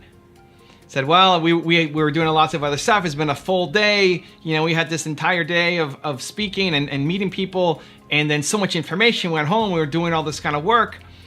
Okay, great, but what about the promise that you made to me to do it? And then his business partner chimes in and said, you know, it's actually my fault. I told him, Evan's probably not gonna notice. He's not gonna remember. Don't worry about it. We'll take care of it when we all fly back home. And so I told him, don't let your business partner's low standards prevent you from moving forward on the things that you said you were gonna do. Staying committed to the thing that you say you're gonna do, your word to yourself, is the whole game. Forget about what you just say to other people. What do you do for yourself? Because we're often looking for no's. We're often looking for somebody else to give us a break, right? He's been working hard, and he is. And I know him, and I know his business partner, and these guys are not slackers. They're not slackers. And I was poking a little bit at his business partner, saying his low expectations, his low standards. But in this situation, it was true. The entrepreneur that I was speaking to said he was gonna do this thing by tomorrow morning. Before he came and went to my event, he would do it. And his business partner says he's not gonna remember. Don't worry, we've worked too hard already. Let it go. We'll do it when we get home. And they would do it when they got home. I know they would. He's looking for the reason not to do it. When you say you wanna hit the gym, when you say you want to hit these business goals, when you say you want to have this outcome and be proud of the effort that you put in every day, when you say that you're going to do something, there will be moments where you want to let yourself off the hook, where you say, I work so hard, or I'm so tired, or I deserve a break, right? This is the language you use to yourself. And so when that happens, you're looking for affirmations from the people around you. And if you are the most ambitious person in your friend group, if you are the most ambitious person, what's going to happen? They're gonna say, you already work so hard anyway. What are you talking about? Yes, of course. Give yourself the break. And it's the exact answer that you're looking for, because you wanna give yourself a break. Now, if you're proud of your effort, maybe you should take a break. But it's not because somebody with lower standards gave you the pass. It's because you're proud of the effort that you put in. And so this is where it gets really dangerous. When you are the most successful, the most ambitious person from the people around you, they're always gonna give you a reason to play smaller. You can't accept it. You have to push through. You need to change your environment. The free leads you to the paid. If you have no momentum, no traction, no clients, then start for free. Prove your worth and build momentum. Give them something they can't wait to have again and pay for this time. The goal isn't to do free forever, but the free gives you the thing that you're missing the most, which is momentum in your business. So I'm pre-launching my book right now, Built to Serve, and people who buy the book in pre-order also get access to my private Facebook group where I help people one-on-one every week. And so the guy that I had on last week is a coach. He's a health coach. He wants to help people make transformations to their health because he made a radical shift in his health as well. And I said, great, well, how are you doing right now? Well, I have a couple clients, but I'm still working at a restaurant. I want to be able to leave that so I can focus on this full time. Awesome. If you're a coach, what I need to see you is coaching. I need to see you coaching people. What I'd love to see now is an Instagram Live regular show. And what do you do on your Instagram Live? You bring on people who need help being coached through a health transformation. Because it's one thing to say, I'm a coach and I help people get these results. It's another though, to actually see people change. To have you go live with them one-on-one and help them bust through their limiting beliefs and their mindset and the issues that they're dealing with. And then to come out on the other side, by the end of the call, feeling hope, feeling invigorated, feeling inspired. Because people will watch that and say, man, I want a result like that. They see themselves in the client that you're helping, and they then want it for themselves. Now, you get two versions. One will be free people. One will be like, can you do me? I'll take it for free, which is great. Don't say no, don't get discouraged, don't get upset. You want the free because the free gives you the content. And so if they're willing to come on and do live on Instagram with you for free, then you do it. And there'll be other people who say, hey, I love what you're doing. I need a radical transformation in my health as well, but I don't want to be on Instagram. I don't want to make it public. Can I hire you privately?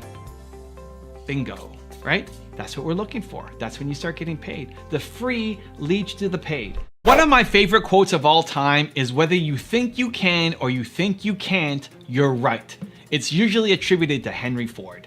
From all of the videos that I've made, all of the successful people that I profiled, from industry titans to monks, one of the things that they all have in common is the ability to focus on the things that they can do to improve their situation. There are a million reasons why your idea will not work out, and 8 while it will. Successful people focus on the 8 reasons why it will succeed, and unsuccessful people focus on the million reasons why it won't. So it's time to decide, which one are you? Smart people come up with really smart reasons why you can't do something. And it's true, there are a million reasons why you will not win. A million reasons. But there are 8 reasons why you will. And you have a choice. This is an important choice you have to decide. Are you going to focus on the million reasons why you are not going to win, or on the 8 why you will? So let's talk about being an introvert. I'm an introvert. I still am an introvert. I own my introvertedness. That often doesn't come across. You may not believe me. You might see these videos and think, Evan is so extroverted, type A personality. I'm not. I get nervous in big rooms. I don't like hanging out with strangers. I never talk to the people next to me on flights or the train or anything. I don't go up and say hi and introduce myself. I hate all that stuff. I hate small talks. I have zero need to be around people. If it's just me and my wife, I'm happy. I have zero need for contact to fill my social equation, whatever you want to call it. I'm introvert, I still am, but I use it as a positive, where it used to be really strong negative. I used to get into a fight all the time with my agent, and he said, the problem with you, Evan, is you don't want to be famous. It's like, you're right, I don't need to be famous. I don't need the spotlight. I don't want the spotlight. And it finally sunk in that in order for me to get my message out there, the more known I am, the more people will hear the message. And so how does an introvert become famous? Well, we'll see. Join me on my journey. We're in this together. We'll find out together. But the thing that gets me through all of it is, one, going in on the strength and turning that introvertedness into not an excuse, but into something that's empowering. I think as introverts, we listen better. I just came back from an event in Florida where somebody at the dinner table was saying, Evan, it's really surprising how well you listen. Like, yeah, because that's all I do. I focus on the person I'm talking to. I'm introverted. It's not about me talking, it's about you trying to get a result. I want to help you get a result. And so introverts are fantastic listeners. And so you actually want to help people make a change. You want to help be a great salesperson. You want to help be a great speaker.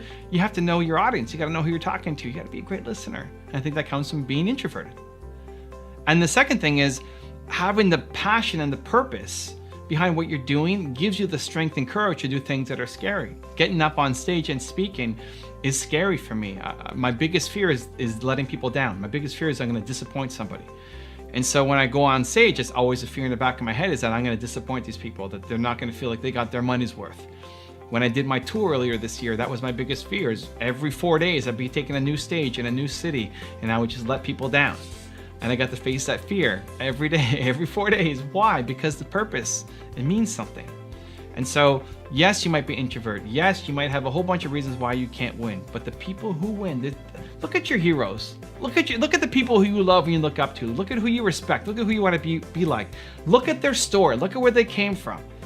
Chances are they came from a worse spot than what you currently have right now. The opportunities, the resources, the connections they had was worse than what you currently have at your disposal right now. The only difference between them and most people is they focus on the 8 reasons why they could win, and most people focus on a million reasons why they're going to lose.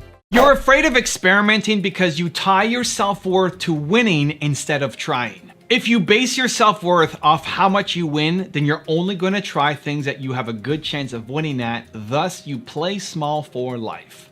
But instead, if you base your self-worth on trying, on the effort that you're putting in, you will fail on most days, but you'll end up accomplishing more than you ever thought was possible. So every time I go to a YouTube event, I'm always being praised by my thumbnails. People always say, Evan's got the best thumbnails, go look at his thumbnails, model his thumbnails, use them as an example for the best practice. And I internally am always saying our thumbnails suck. We need to get better. Sure, we might be among the best, but we need to get better. We could be way better than we are right now. Why have we become the best? Because I'm experimenting constantly. Most of my tests do not work. I use a tool called TubeBuddy. Shout out TubeBuddy, huge fan. We've done over 1,100 split tests on our thumbnails, where we run one thumbnail against another and one against another and one against another, trying to beat our best. And most of the experiments don't work. They just don't work. I recently ran an experiment of, on my main channel, putting my face on the thumbnail with the YouTube white border against Tony Robbins. And it tanked. It was like 80% worse than our current thumbnail. And that's okay. People don't like my face next to Tony Robbins. That is okay. I'm fine with it. I expect to lose. I expect everything I do not to work. But I'm willing to test it to see. I just recently came up with one thumbnail design where I made the background purple instead of black. Purple instead of black. And it actually did better. It did significantly better. And so now I'm testing it out on 5 more thumbnails to see, does the purple one do better than the black one? If that works out, maybe I roll it out across the entire channel. But it's very rare that I find the win.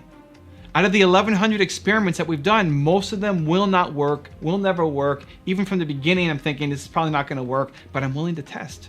That's okay. Even if the most likely outcome is failure, it's worth the test to see. You need to make the big decisions in life with your heart and the small ones with the head. Big decisions with the heart, small ones with your head. Why? Because your head only understands a world that currently exists. It's logical, it's practical, it keeps you safe. But your heart can create something new that hasn't existed before. It's why the #1 rule for success is follow your passion. All progress depends on what your heart tells you to do, and then you use your head to figure out how to execute it. So I just got back from an event that I was keynoting in Florida, and I was meeting these 2 entrepreneurs and helping them with their YouTube channel. And one of them is a really logical, head-first guy, and the other one is a more heart-based, passionate guy. And they were asking me, so they're partners in the same business, and they're asking me, what's more important, logic or emotion? Logic or emotion? And they're obviously, the guy who's logic-based thinks logic is the most important, and the guy who's emotion-based thinks emotion is most important, right? You want to think that what you're great at is the most important thing. And I told them it's macro emotion, micro logic.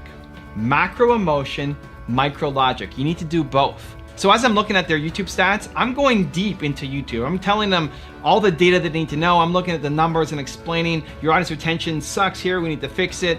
The percentage of subscribers coming to your channel is too low. All of this stuff. We're going deep into all their analytics. I can talk numbers for days. I love numbers. I love making data-driven decisions. But it's not the macro. The macro is the heart. The macro is, why are you on YouTube, right? Why am I on YouTube? Why am I making videos? That's the macro. And then you use your head to figure out the how. The science of the thumbnails and the audience retention and the playlists and the titles and all of the micro strategies that you can use on YouTube to grow. But it's macro emotion, micro logic. And so as I was explaining it to him, as I said, listen, it's macro emotion. He said, but I was listening to you as you were explaining things to me. It was very logical. Like, yes, the tactics were very logical. But the delivery so that you would understand it and then go home and actually apply it is emotion. It's not logic. It's emotion, because logic can be everywhere. The answers can be everywhere. You know how to lose weight. You stop eating junk. You know how to get fit. You start working out. You can find it, but why are people not doing it? Because you haven't connected emotionally. The reason why you understood what I was saying and you're willing to take action is because of the way that I delivered the information to you. Because I had you control the mouse and go through and do it yourself. Because I was encouraging to you when you needed it, and I hit you in the face when you needed it too. Not with my hand, with words, right? It's macro emotion, micro logic. You need both to win, but just recognize the situation that you're getting into. Your big decisions with the heart, and then you use your head to figure out how to do it. So it's common when you come up with a new idea for something, you make a list of pros and cons, right? And that's your heart often talking against your head, where you have this giant list and you say, well, these are all the reasons not to do it, but there's only one reason why I want to do it. And so if it's 10 con and 1 pro, what do? If you just look at numbers, you go for the con, but maybe the one reason why is you just love it. When your head and your heart are working together, it's easy. When your head and your heart are opposite, that's when it slows momentum. That's when nothing happens, because you want to do it, but it doesn't make sense to do it. You really love it, you have to do it, but there's no practical, logical, safe sense to do it. You need to get them aligned. Your heart needs to say, listen to me, brain, we're going. Now help me figure out how to get there. We're jumping. Now let's figure out how to make our parachute on the way down. That's how it is. Big decisions with the heart, small ones with the head. The secret to getting everything that you want out of life is to think big and act small. Think big. Have a huge dream. Create a vision for yourself that excites you, that you want to make happen. And then act small. Don't let the big dream be so big that it becomes so scary and you never start. Find the smallest possible way to just get started. Think big, act small. Otherwise, your dreams will stay exactly that.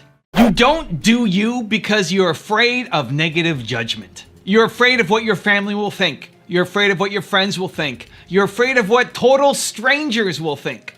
You'll sing in the shower, but you won't sing outside walking down the street. Why?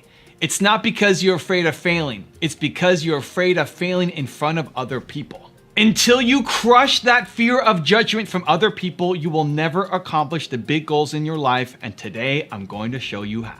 So last weekend I was in Dallas. I was doing a speech at Video Marketing World, which is a fantastic event put on every year in Dallas, where some of the top video creators come to try to help other people who are trying to get started in video marketing, build their business. And I had a really important session at the front.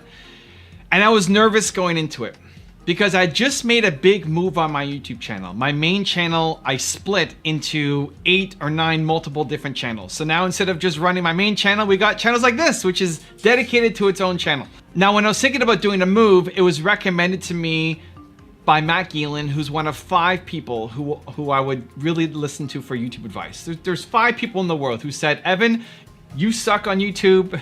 Here are the things that you should do to get better, right? I'm at the cutting edge. There's 5 people who would listen to. One of them is Matt Gielen, and he told me to split up my channel. Another one of the 5 is Jeremy Vest, and he told me don't do the split up. I've known Jeremy for a number of years. He's helped me a lot. I've helped him a lot. I really respect his opinion. He said, do not split up the channels. It's better to keep them all on one channel. And so I'm faced with the dilemma of which one do I do? And I decided that I'd rather know and fail than not know, that I would rather do it because I know what my channel looks like now, having all the videos on one channel. I know what that looks like. I didn't know what having multiple channels looked like, and so I'd rather know and fail than not know. But here's the thing. Why do I tell this story? Because when I'm in Dallas, the person who was putting on the event was Jeremy Vest. The guy who told me not to split up the channels. The guy who said, this is a mistake, you shouldn't do it, you should keep all the videos on one channel. And what did I end up doing? I did the opposite, right? I did what Matt said and not Jeremy. And so I knew this question would come up when I was on stage because everybody there knew that I had split up my channels and was wondering how it would work out. And my default response, as I thought about it, was I don't want to go deep into the story because Jeremy is here in the room and this is his event. He's not just attending, he's hosting it. This is his event. I don't want to make him feel bad. I don't want to make it seem like he's on a spot or that I wouldn't want to listen to his advice because I love him and respect him and I love hearing his perspective. But the fact that I was afraid of it meant that I had to do it. That's something that I've trained myself to do that I want you to train yourself to do as well. That the fact that you are afraid of what somebody else is going to say or think means you have to do it. You have to step into it. You can't teach yourself that when you think of something and you're afraid that you play small. It's better not even to think about it. It's better not to catch your insecurity. When you catch it, you have to train yourself to go off and do it. And then I default to thinking, okay, well, how can I do this in a way that is respectful to Jeremy, that is loving to Jeremy, that I can show people how much I appreciate his feedback, that I don't make him look bad at his own event. How can I do that? And then that question asking leads you to better answers. And so it came up, just like I thought it was gonna come up. And I talked about it, and Jeremy wasn't offended, and Jeremy did not look bad. And I accomplished my objective. And I did it, made myself feel proud because I was nervous, because I was afraid. And so that's what I want to teach you, that the next time that you're afraid, that the next time you're feeling small, the next time you're worried about somebody else's opinions of you, that you go and you take action, that you do the thing.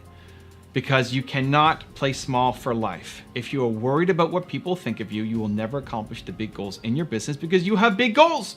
You're an entrepreneur, you want to do amazing things. You have big ambitions. That will never happen if you're afraid of what one person is going to think of you. Humans are built to serve. You want to help people. It's hardwired into us. Serving other people touches the same part of our brain as eating food and having sex. You need it. But how do you serve? What is your purpose? How do you find your passion? I'm going to answer that in this video. So earlier this year, I went across 90 days, 23 cities across the US on a tour, speaking tour. And in my head, my plan was to talk about how to overcome judgment, how to take the 2% difference and just start acting on your ideas. And I had this template for what I wanted to talk about. And as I started getting more questions, the single thing that came up over and over and over again from 23 different cities across the entire country, from Pittsburgh to San Diego and back, was how do I find my purpose? What's my passion? What am I supposed to be doing? And in every single city, I had to walk people through this process. And because it became so important, I started to write a book on it, because I basically went through interventions with people where I had them stand up and had them go through a 3-step process that I'm going to walk you through in this video in a minute. And they got a result. And suddenly, after years or decades of no clarity, they had clarity on what they should be doing and what their purpose was, what their passion was, and what their path forward was. Step 1 is who, step 2 is why, and step 3 is how. So let's start with step 1. It's your who. It's your most important core value. Humans are built off of core values, and there's one that's more important than all the others. If you had to decide what is your single most important core value, what is it? You may not know exactly, but you're gonna get pretty close. Just go down this thought exercise for now. What is one important core value that you hold, that if people around you were the opposite of it, it would be toxic to you? It's important to figure out, because when people don't know what their most important core value is, you get pulled into a whole bunch of different directions. You get pulled to follow somebody else's purpose, somebody else's mission, and settle for it. But what you're settling for is crumbs. It's crumbs of purpose, because it's their purpose that you're just kind of helping instead of you actually living your purpose. It makes a massive difference. It starts with what is your single most important core value, and you can look at that by what are all the things that have made you come alive in the past, the people you love, the relationship that worked out, the thing you learned from your teachers the most, why you love those people so much is a common thread. And when you figure that out, it allows you to build a better life and business going forward with intention around your most important core value and bringing people alongside your mission to support you, so you're working with the people who are like-minded instead of having a random assortment of people who might have great skills with different values and it doesn't work out. Step 2 is your why. This is your purpose. Your purpose comes from your pain. Your purpose comes from your pain. Think about the most painful moment you had growing up in your past. It doesn't have to be from 8 years old. Maybe it was something that happened 2 years ago. But the most painful moment in your life, what was it? Where you felt not physical pain, but emotional pain. That you felt worthless as a human being. When did you feel the most worthless as a human being? That moment. Helping other people is built into you, right? Humans are built to serve. But helping people who are exactly like that will be the people that you love helping for the rest of your life.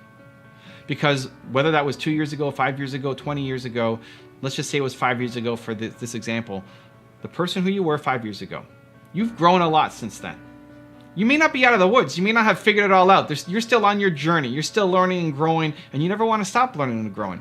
But you're way better than you used to be. You're way better than you were 5 years ago. Now, there's a lot of people who are exactly who you used to be 5 years ago, and they're struggling, and they need help, and they need guidance, and they're afraid, and they don't know what to do. You can help them. Just like the version of you right now could go back 5 years and help the person who you used to be, there are a lot of people who are what you used to be. They currently are what you used to be. You can help them. And helping them, it's not just a matter of you can. It'll fill you up. It'll never get old for the rest of your life. Your purpose comes from your pain. And then step 3 is your how. This is your passion. So how did you get out of it? How did you solve the problem? Again, you might not be totally out of the woods. You're still learning and growing. Amazing. But you've learned a lot since the person you were 5 years ago. How did you get out of it? What did you do? Was it watching YouTube videos? Was it meditation? Was it getting in shape, eating better food? What was it? What did you do? What did you do to save yourself? That was not a random occurrence. That was not something that can just work for you. That's a recipe that you can apply to help other people as well. The path that you took to get out, or at least get a little bit better than where you used to be, is something that is teachable that you can help other people with as well, and give them hope, and give them momentum, and give them confidence. And again, that will fill you up for the rest of your life. Your fear of other people's judgment is the single biggest factor holding back the success of your life. You want to serve others. Humans are built to serve others. You need it. It's your purpose. But serving requires someone else. And as long as you're worried about that person's judgment and opinion of you, you will stay still and never act. So you've got one foot on the brake and one foot on the gas, pushing hard, spinning your wheels, and never going anywhere, knowing that you're capable of a lot more, but afraid to take action. I don't tell a lot of stories about my parents. They had a huge impact on my life. They're here on the wall behind me. I'm 8 or 9 years old, and that's them above me. They're really private people, so I keep the stories that I share about them to a minimum. But one of my favorites are when I was in school, I was in art class, and the teacher told me to do a project, and he said, paint a window. And so I painted a window, and then I added a sailboat, and I added sunshine, and I had some curtains, and I added a lot more to the painting. And I failed the assignment because the teacher said, well, I asked you to paint a window and you did all this other stuff. And so my parents went into school later on and said, hey, what was the assignment that you asked Evan to do? And said, well, paint the window. I was like, well, he clearly painted the window. I mean, he did what you told him to do. and they stood up and became a shield for me. And I was blessed to have amazing parents. You might have amazing parents, you might not. It doesn't matter either way. But wherever you learn and however you learn, you have to learn it. That you need to go off and express yourself. You need to go off and create the thing that you want to create, even if the rules tell you that you can't do it. Even if your teachers tell you that that's crazy. Even if your parents tell you you'll never make it and they want you to do something safe and practical. You have to do it, because otherwise you're teaching yourself to play small. And that permeates for life. You have ideas, you're a genius, you've got Michael Jordan level talent at something. You should be off creating amazing things, but you're afraid because of other people's judgment. And as long as that is the thing that is in the back of your head, that you're not afraid of failing, you're afraid of failing in front of somebody else. You'll sing in the shower, but you won't sing on the street because you're afraid of what other people are gonna think about you. And as long as that is the reason why you're not taking action, then you lose for life. You love difficult things. You do. Difficult things are amazing. Difficult things are the best. Difficult things are the only way that you grow. Think about it. What's the opposite of difficult? Easy, safe, inside your comfort zone, boring. The single greatest thing that you can ever do for your confidence is teach yourself that when things get difficult, you don't shrink down, you rise to the occasion. So in my keynote presentations, I used to always use slides as well. I had PowerPoint up and I wouldn't read the text off of the slides, but I have a picture and I tell a story about it, and it would always keep me focused on where my presentation was going. And then I got offered to do a speaking gig in Paris. I was the keynote speech at this big event for this software company, and I was gonna close the show for them. And I had this idea in my head that, what if I didn't do slides? What if I spoke on stage for, I forget how long, 45 minutes to an hour, closing keynote, and I just had one slide, and it was a picture of a rabbit, because I was telling a story about trying to teach a rabbit to climb a tree. And it scared me. I thought, it's difficult. And because that's what I thought, then I had to do it. Because in my head is, well, what if I don't remember where I go? What if I forget the stories? What if I lose track of where I'm at and I'm sitting here on stage, the closing keynote, been paid all this money to come, and I just suck? And because that was the reason, then I had to do it. I had to do it. And so I said, I'm just gonna have one slide. And when the tech team said, hey, what do you want to show on screen? Here it is. It's just one slide. Yep. No videos. Nope. No audio. Nope. One slide. That's it. Put that up. And I practice and I practice and I practice. And because my greatest fear in the world is disappointing people, I probably over practice and had my speech down, and I went and crushed it. But even if I didn't, it was the willingness to try. It's the willingness to do difficult things. That as soon as you feel yourself playing potentially small based off of something being difficult, that means it's go time. That means you have to do it. Because teaching yourself that you think of something that's big and scary and then you crouch down and you shy away and you don't do that, that's an ongoing lesson that you are teaching yourself that you suck. You're telling yourself, if I went and said, what about doing just one slide in France, right? For my Paris keynote. What if it's just one slide and I'm scared of it and I don't do it? I'm teaching myself that I suck. That's what you do. Anytime you approach something big and you don't do it, you're telling yourself you're not capable. You're telling yourself that you suck. And so everybody else might let you off the hook. You may not even tell anybody else about this crazy idea that you have, but you playing small is not acceptable. When something is difficult, you have to attack it head on. What do you say when you see yourself in the mirror? When it's just you, when you're all alone, it's just you see yourself in the mirror, what do you say? Do you say great things or do you beat yourself up? Most people, they might act confident and seem like they have it all put together, but secretly they're fighting their own battles, and at home, in private, the comfort of their own home, they're their own worst enemies. The secret is to be your own biggest critic as well as your biggest fan. The push you give yourself has to be from a place of love and potential, not lack and despair. So I recently posted on Instagram a little cartoon of me passing by a mirror, and you see my reflection in the mirror, and the caption says, "I love you." And then I challenge people to say, hey, what do you say to yourself when you look in the mirror? And giving them an 18-day challenge to say, every time you see a reflection of yourself, to say something positive, whether it's I love you or give yourself a compliment, something positive, because I think most people live in the land of negativity. All we see is all the negative things that we're doing and all the things that didn't work out and things that could have been better. And that can actually be very healthy. I think you need to be your own biggest critic. I think you need to have higher standards for yourself than what you're currently doing. But it only works, being your own biggest critic only works when it's based off a foundation of love. When it's based off a foundation of I am an amazing human being and I love myself and I suck at all of these skills. The problem that most people have is you see that you suck at a skill, that you didn't get the result, that you're not good on camera the first time you go out. You didn't get the result, you didn't land the sale, you didn't make the deal, you didn't get the date, whatever it is, you didn't get the result, and then you think that you suck as a human because you don't have the skills. It's the opposite. You're amazing as a human. It has to be from a foundation of love, that you love yourself, and that you suck at the skills. And then you can beat yourself up over how do I get better, how do I improve, how do I acquire the skills, how do I move forward towards my goals. Your environment has been perfectly created to keep you exactly where you are. Everything around you, your friends, your family, the media you consume, all keeps you exactly where you are. If you want to raise your standards and raise the quality of your life, it starts with raising your environment. So here's a story I haven't told in a while.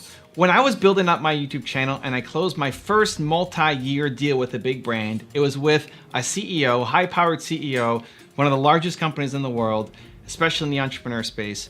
And it was going to be me and him on my channel every month answering questions from you guys, from the audience. We did a live stream every month. And it wasn't me interviewing him or him interviewing me. It was both of us talking about a certain topic and then taking questions. And I remember driving with my dad. He was getting a new car and we had this long drive out. For whatever reason, the place where we wanted to buy the car was super far away. And so it gave us this chance to talk in a car. And I just told him about this new deal that I had signed. I remember him asking me, Evan, what gives you the confidence to feel like you're on the same level as this guy? And he didn't mean it in a negative way. It was in a more awestruck way. It's like, man, look at where you've come from, because my family is very humble. Like, you have to be very humble. You have to appreciate what you've got. And so how am I now? How do I see myself on the same stage as this high-powered CEO, being his equal, answering questions? And the question took me aback, and I thought, you know what, he's right. I mean, if this was Evan of 5 years prior, I would have felt not worthy. I would have felt like I couldn't do it. I would have felt like this is too big an opportunity for me. Like I couldn't be the guy to do it. So what changed 5 years ago to where I was at that point? It was my content, it was my channel, it was all the videos that I'm putting up, because in my head, it was a big deal in that this is the largest deal I had signed for 3 years, but more that I'm around Oprah every day and Dan Pena every day and Kanye West every day and all these people every day. And so I feel like I'm with them. And so this CEO deal wasn't that huge a deal because I had changed my environment, right? I'd raised the stakes in my environment, and that raises your standards. And so I realized, man, this is crazy how important my channel is to myself, at least to my own growth. If it's not to you, at least to my own growth, because you often can't see it on a daily basis. I could not pinpoint the one video I uploaded or the one day that I felt, this is it, it's happened. But if I look back over a 5-year period, a 1-year period, a 6-month period, even a 3-month period, think about who you were 3 months ago. If you're invested in yourself by watching these videos or reading books or anything else, if you're investing in yourself, even just look 3 months back and think, have I grown? How much have you grown in the past 3 months? You may not see it on a daily basis, but with months and then more months and then more months and then years, if you keep on the path, you'll see some tremendous results. You may not even recognize the person who you used to be. And that's why it's so important that you raise your environment. If you are not focused on your goals, you either don't want them or you are afraid of them. You might just not want to do them. You might be in the wrong thing. You might have picked the wrong goals for the wrong reasons. Or you're afraid of your goals. You're afraid of failing. You're afraid of it not working out and what that means. Either way, the answer is action. If you don't love it, move on immediately. And if you're afraid of it, move into it immediately. Focused action is always the answer. So one of the entrepreneurs that I've invested into, his name is Alex. He helps me run Toronto Dance Salsa, which is the largest salsa dance school in Canada, maybe North America. And we're sitting down reviewing his goals and reviewing his habits and making sure that what he said he was going to do matches to him accomplishing his goals. And there were a couple things that were big things on the list that he had to get done, and he was afraid of making a mistake. So for example, we're trying to create the interior of the studio and make a wall that speaks to the purpose of the company, speaks to the mission, the vision, what we're trying to accomplish. And we want to have something beautiful that people want to take their pictures on. And he's so afraid of getting it right. He's so afraid of doing the wrong thing that he does nothing. And every time he opens up the file to look at what he wants to do and different ideas, he's afraid he's going to make a mistake. He's afraid he's going to invest time, energy, dollars, my money into something that then when people show up, say, huh? And it doesn't work out. He's so afraid to fail that he doesn't take action, which becomes the biggest failure of all. So here was our solution. Procrastination Power Hour. Said every day, PPH. Put it into your calendar for 1 hour. This is your PPH time. The thing that you have been procrastinated on, right? The thing that serves the business. If you've been procrastinating on it and you don't like it and it doesn't serve the business, great, get rid of it. That's not what we're talking about. It's the things that you're afraid of.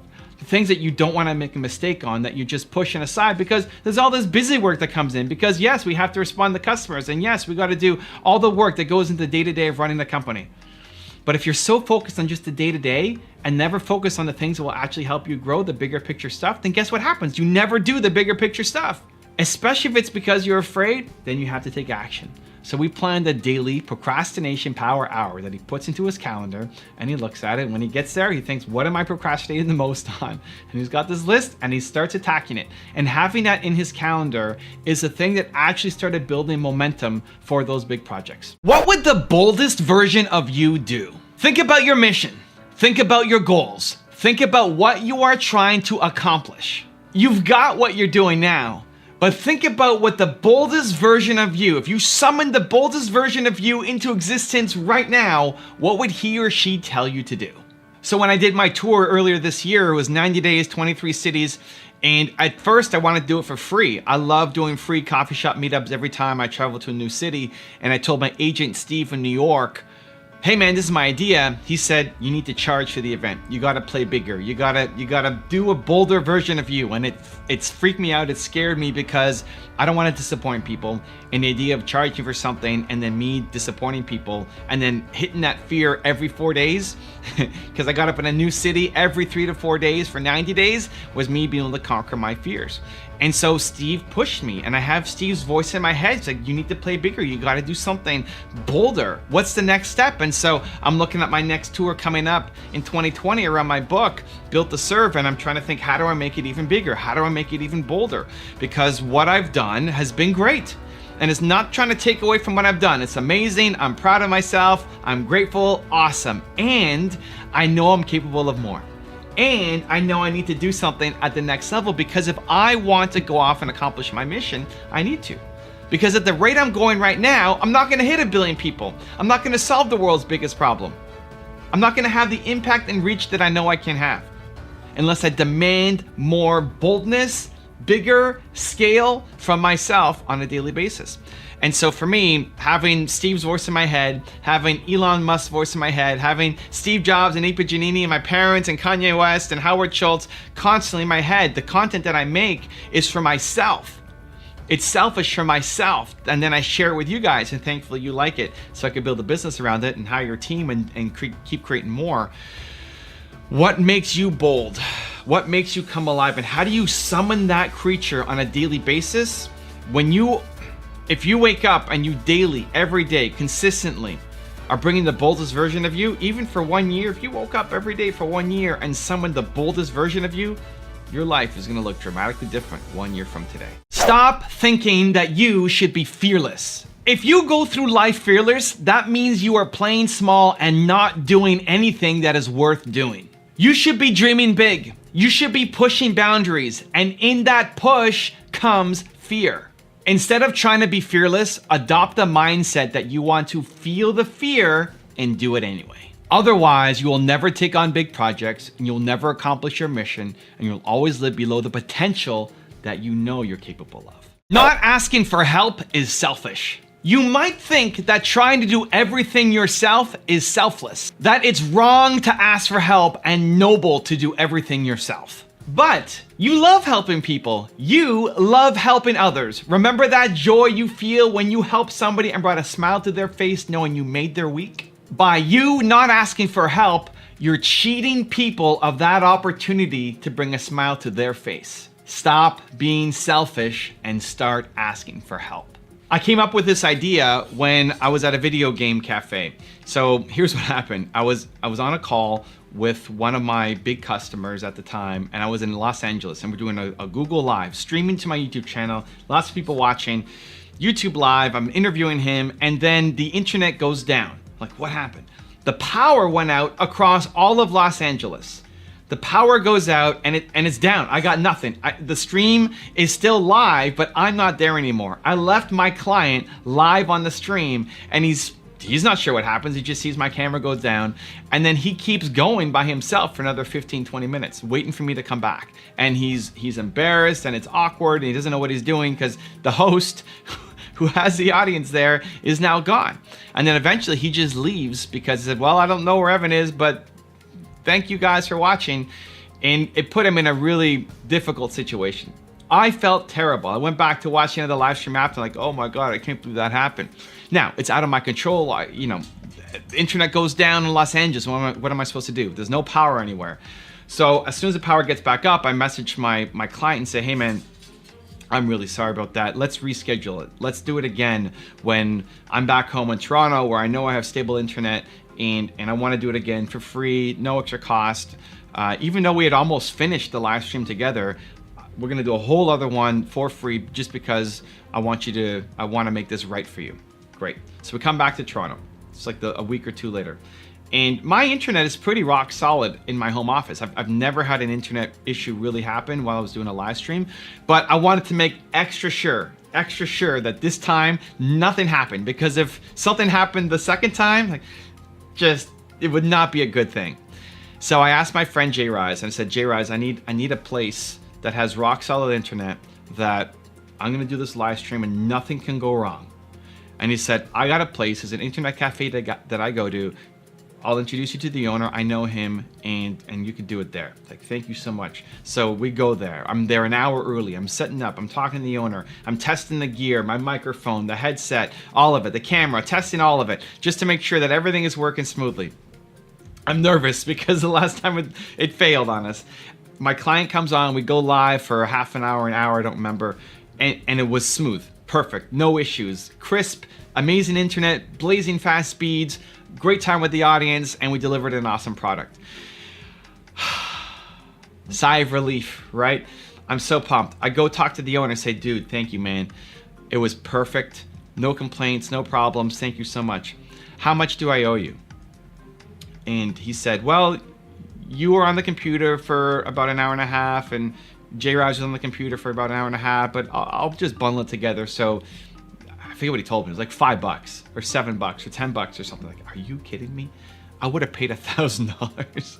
I would have paid a lot of money just to make sure that this went smoothly, because it's the relationship with my client at the time, right? I said, okay, well, great. Here's the $7 that you wanted. Awesome. Let me buy some stuff from behind the counter. Let me buy some snacks from my friend Jay Rise. Jay Rise was hungry. He needed to eat. So like, here's $20, $25. Let me just buy out a whole bunch of your snacks and give it to him. He's like, no, you don't have to do that, man. Don't worry about it. Like, no, I want to do it. Let me buy the snack. No, don't worry about it. The owner thought that he was doing a good thing. The owner thought that he was being selfless, that, hey, don't worry, but you don't have to do it. That just paying for the internet was enough for him. But he was actually being selfish. In that moment, he was being selfish because he cheated me of the opportunity of, one, saying thank you. I wanted to pay more. I want to pay more. You're cheating me of the opportunity to do it, and you're cheating me of the opportunity to help my friend Jay Rise and give him some food because he was hungry, so we had to go somewhere else. You need to be willing to bring other people in. you need to be willing to ask for help. Yes, you don't want to waste your time. Yes, you want to be respectful. Yes, but people love helping others. We are built to serve. You want to help other people. That joy that you feel when you help somebody out, allow it to come into other people's hearts too. If you quit on something too soon that you still love, you will regret it for the rest of your life. If you don't love it anymore, quit. Move on. You will never win doing work that you hate. But if you love it, and you move on to something else, you will look back on this day and regret it for the rest of your life that you did not see it through. Most people spend their entire life living with regrets. Don't let that be you. The hardest decision I ever had to make in my life was being an entrepreneur. I struggled a lot with the decision, do I want to be an entrepreneur, and had this opportunity to make $300 a month and earn 30% of a company versus going to work at a job that I thought I wanted, a job that I'd been preparing myself for, that this is what I wanted to do. It was in my high school yearbook of this is where I was going to be. And here it was, earning 6 figures, traveling around the world, doing the investment banking that I thought I wanted to do versus making $300 a month and owning 30% of a company. And the thing that allowed me to push through and be an entrepreneur was me saying, I don't want to live with regret. That I would rather no one fail than not know. And I gave myself a year. I said, I'm going to give myself a year to do this. I could always go back and get another job. It may not be the same job. It probably wouldn't be the same job. It may not be as much pay. It may not be traveling as much as this job was offering me to travel. But this entrepreneurial thing, this opportunity that I had, I never knew if it would come back again. Like I thought maybe this will never happen to me again. And so I decided to go for it. And we struggled and it was hard, but I never ended up having to go back and get another job. And so if you're at an inflection point, if you're thinking about which path should I take, A or B, lean in with your heart. Stop using your head. Your head only understands the world that currently exists. Lean in with your heart and ask yourself, which decision will I regret more if I don't do? And then go take that action. I became an entrepreneur because I didn't want to regret not having at least tried. And a great moment in my life came a number of years later where one of the people I went to university with came back and said, Evan, I went down that path. I became the investment banker and I hate my life. How do I become an entrepreneur? And I looked in his eyes and I saw the desperation and the sadness and helped him, but also was so grateful that that wasn't me, because it could have been.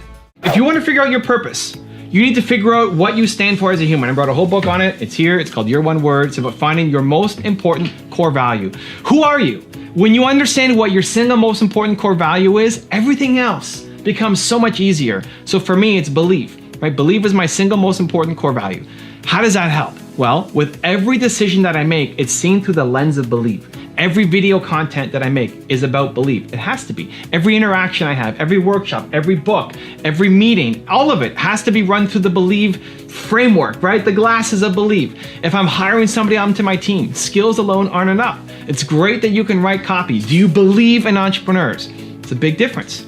So when you understand your core value, everything else becomes clearer and you're less likely to follow what other people want you to do. Everybody around you, they have a goal for you, even if it's well-intentioned. They have opinions on what you should do with your life. Everybody around you. This is what you should do with your life. Everybody has an opinion. You don't know which way to go.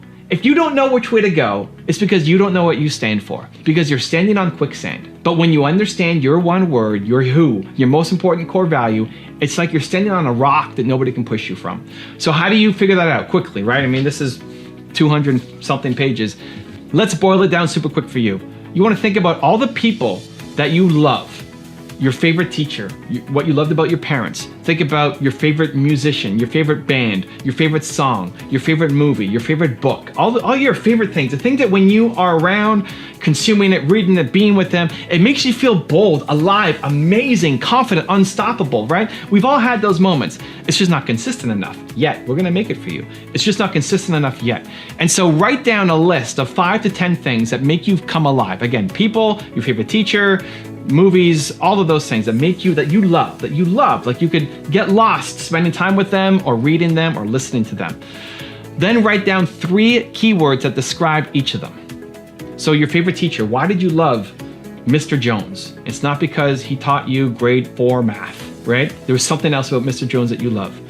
Why do I love Seabiscuit, the movie? Because it's about an oversized jockey and an undersized horse and an owner that has no money and all of these things, and they all come together. It's believe, right?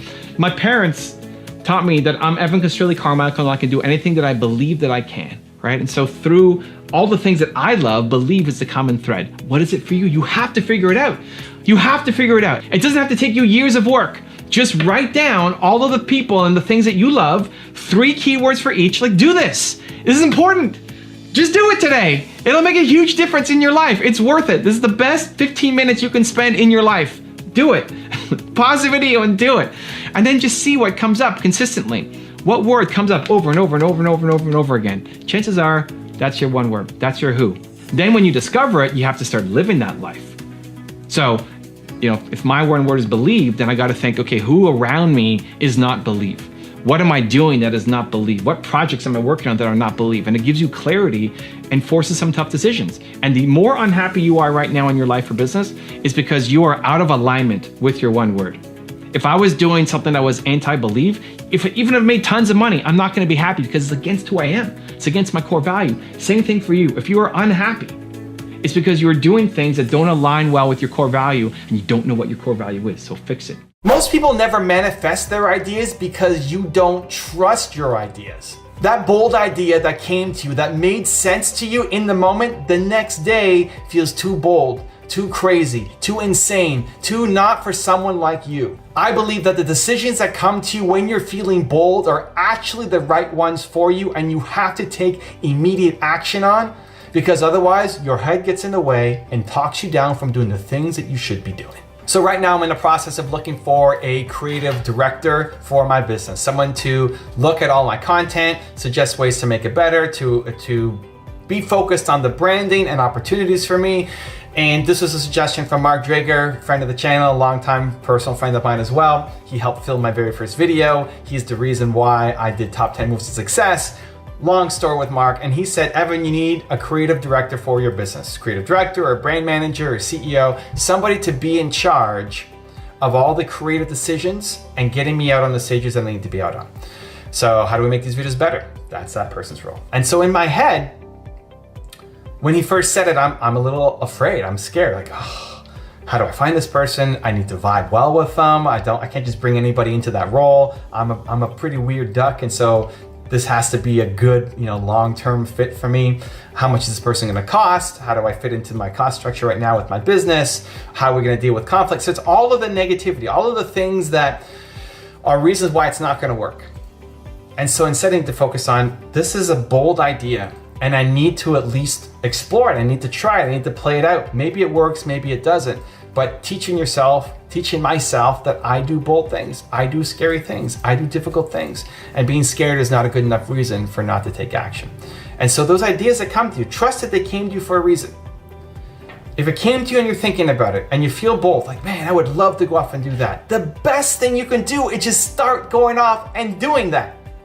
Because what's gonna happen is you're gonna plan. You're gonna spend all your best energies just stuck in planning mode. Instead of actually going out and taking action, you're gonna tell your friends about it. They're gonna tell you it's a stupid idea. You're gonna sleep on it. You're gonna wake up and tell yourself it's a stupid idea. And then what happens is no momentum.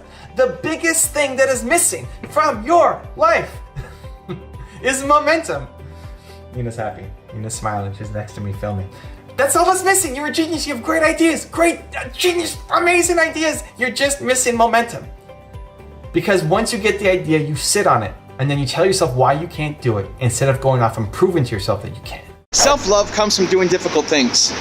Self-love comes from doing things that you think are beyond your comfort zone, that you're not capable of doing, and just getting up and trying to do it. That's when you love yourself. When something is easy and you win, you actually don't feel that great about yourself. If you were to go and run a race against 3-year-olds and you won, great, yeah, you won. You might even post about it on Instagram, but you don't love yourself. You don't feel good about yourself because you played small, because it was easy, because you were expected to win, because it was inside your comfort zone. When you play inside your comfort zone always, you don't love yourself.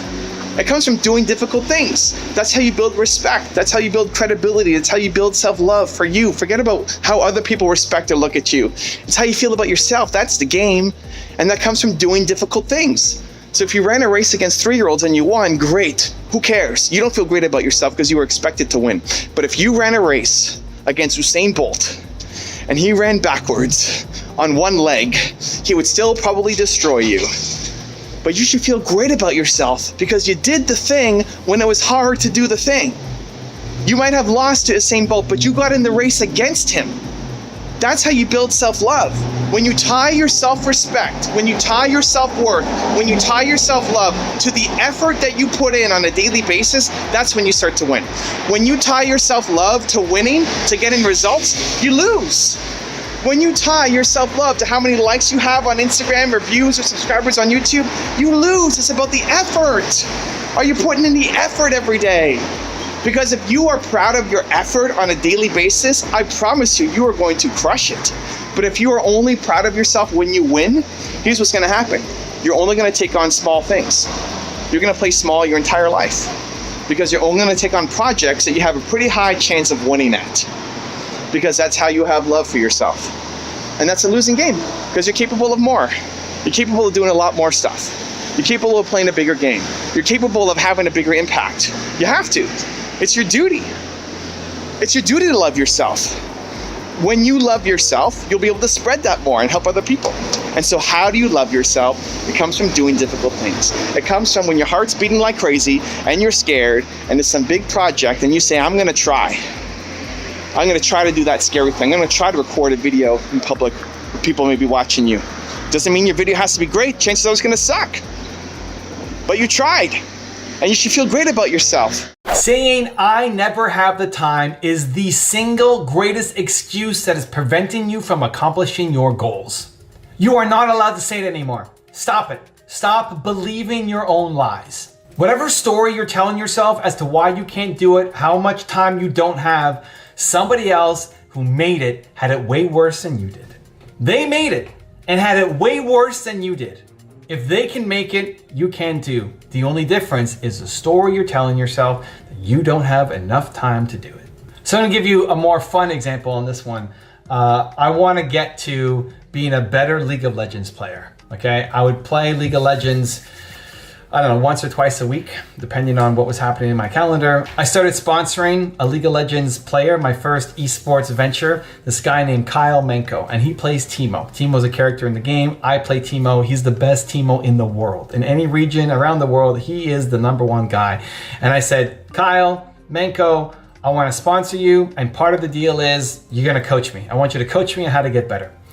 I want to get better. I want to climb. I was in bronze, which is the second worst division in League of Legends. He said, what was the best you've ever done? I said, silver, which is the third worst division in League of Legends. And so he said, okay, I can help you. How often are you practicing? I said, I don't know, once or twice a week. It's like, okay, that's not enough. I need you to play 3 games a day. 3 games a day. And a game takes 35 to 40 minutes, sometimes longer, depending on how long it takes to get into the game. Could be 45 minutes, maybe even up to an hour. And I'm thinking in my head, 3 games a day? Are you nuts? I don't have time to do this. I can't make that happen. I got all these other responsibilities. Right? If it's important, you got to stop telling yourself that you can't do it.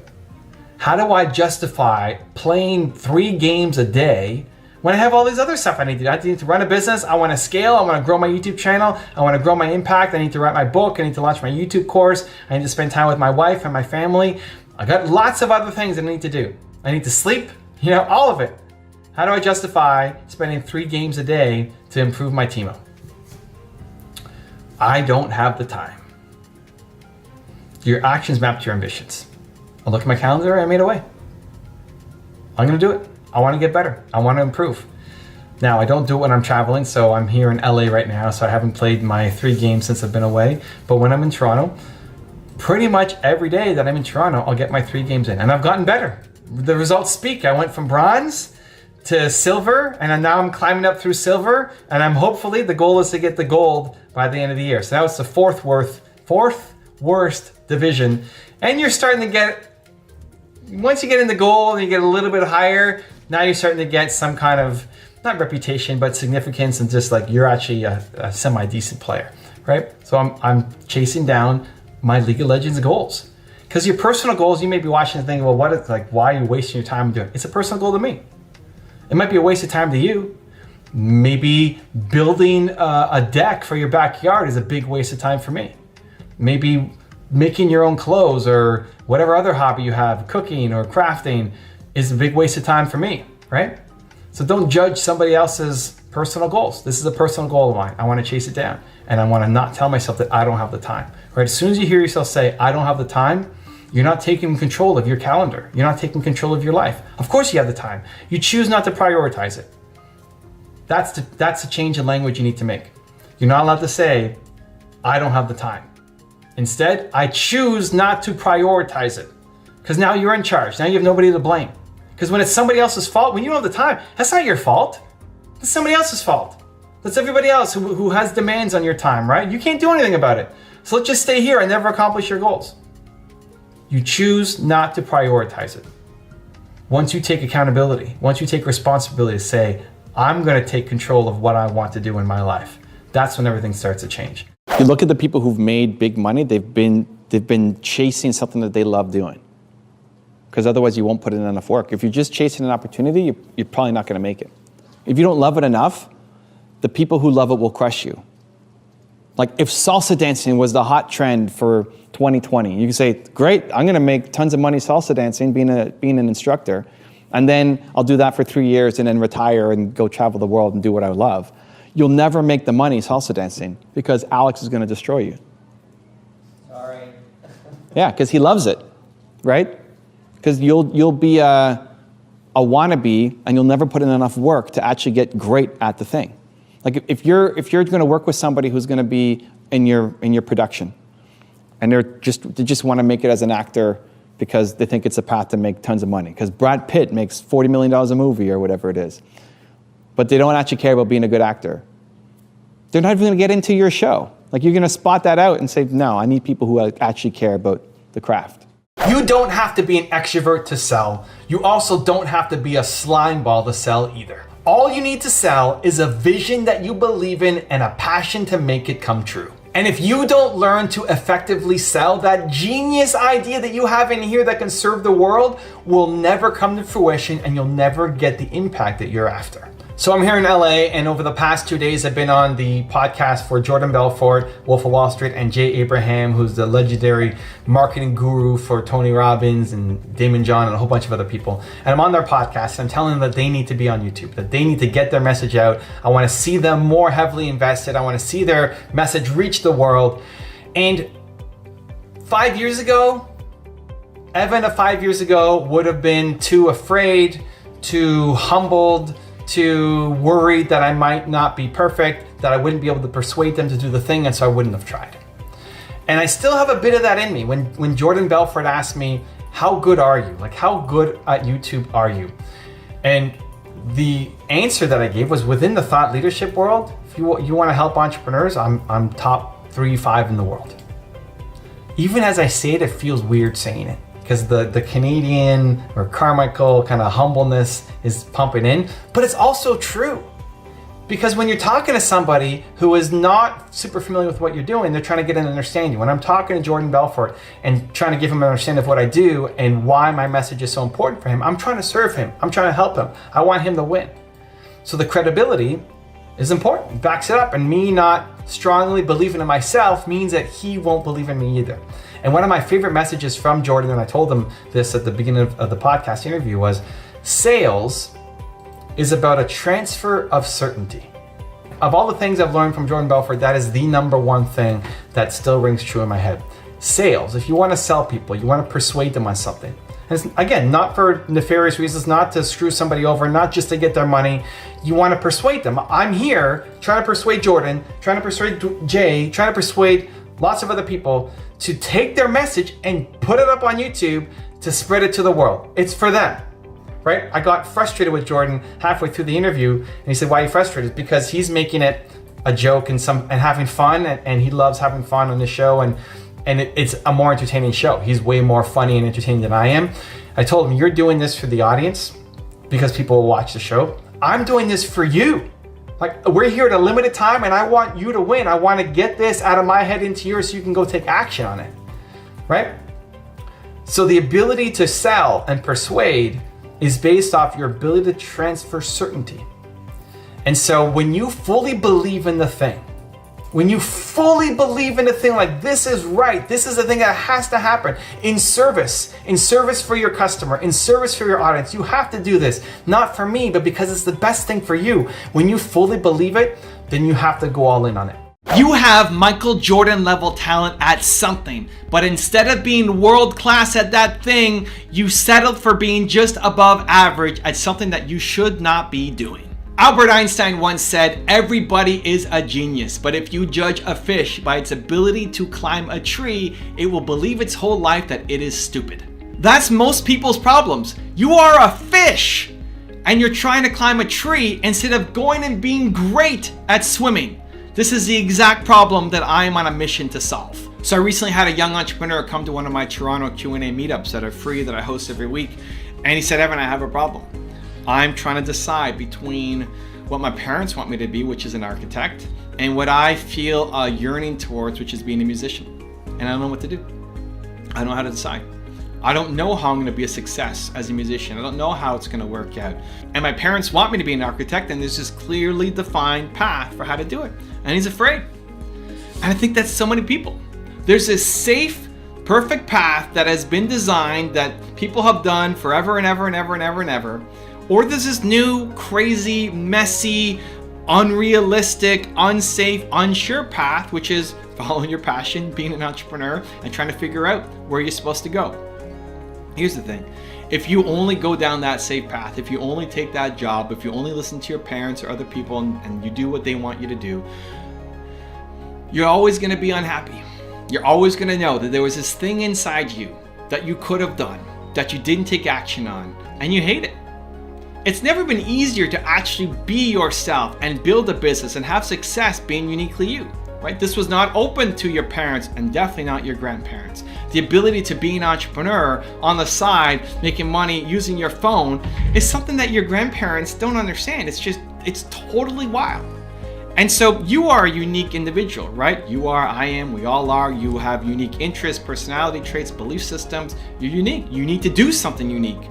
If you are unique, you need to do something unique. If you're stuck doing the same thing that somebody else wants you to do, you're never going to be happy. Now, there may be some alignment.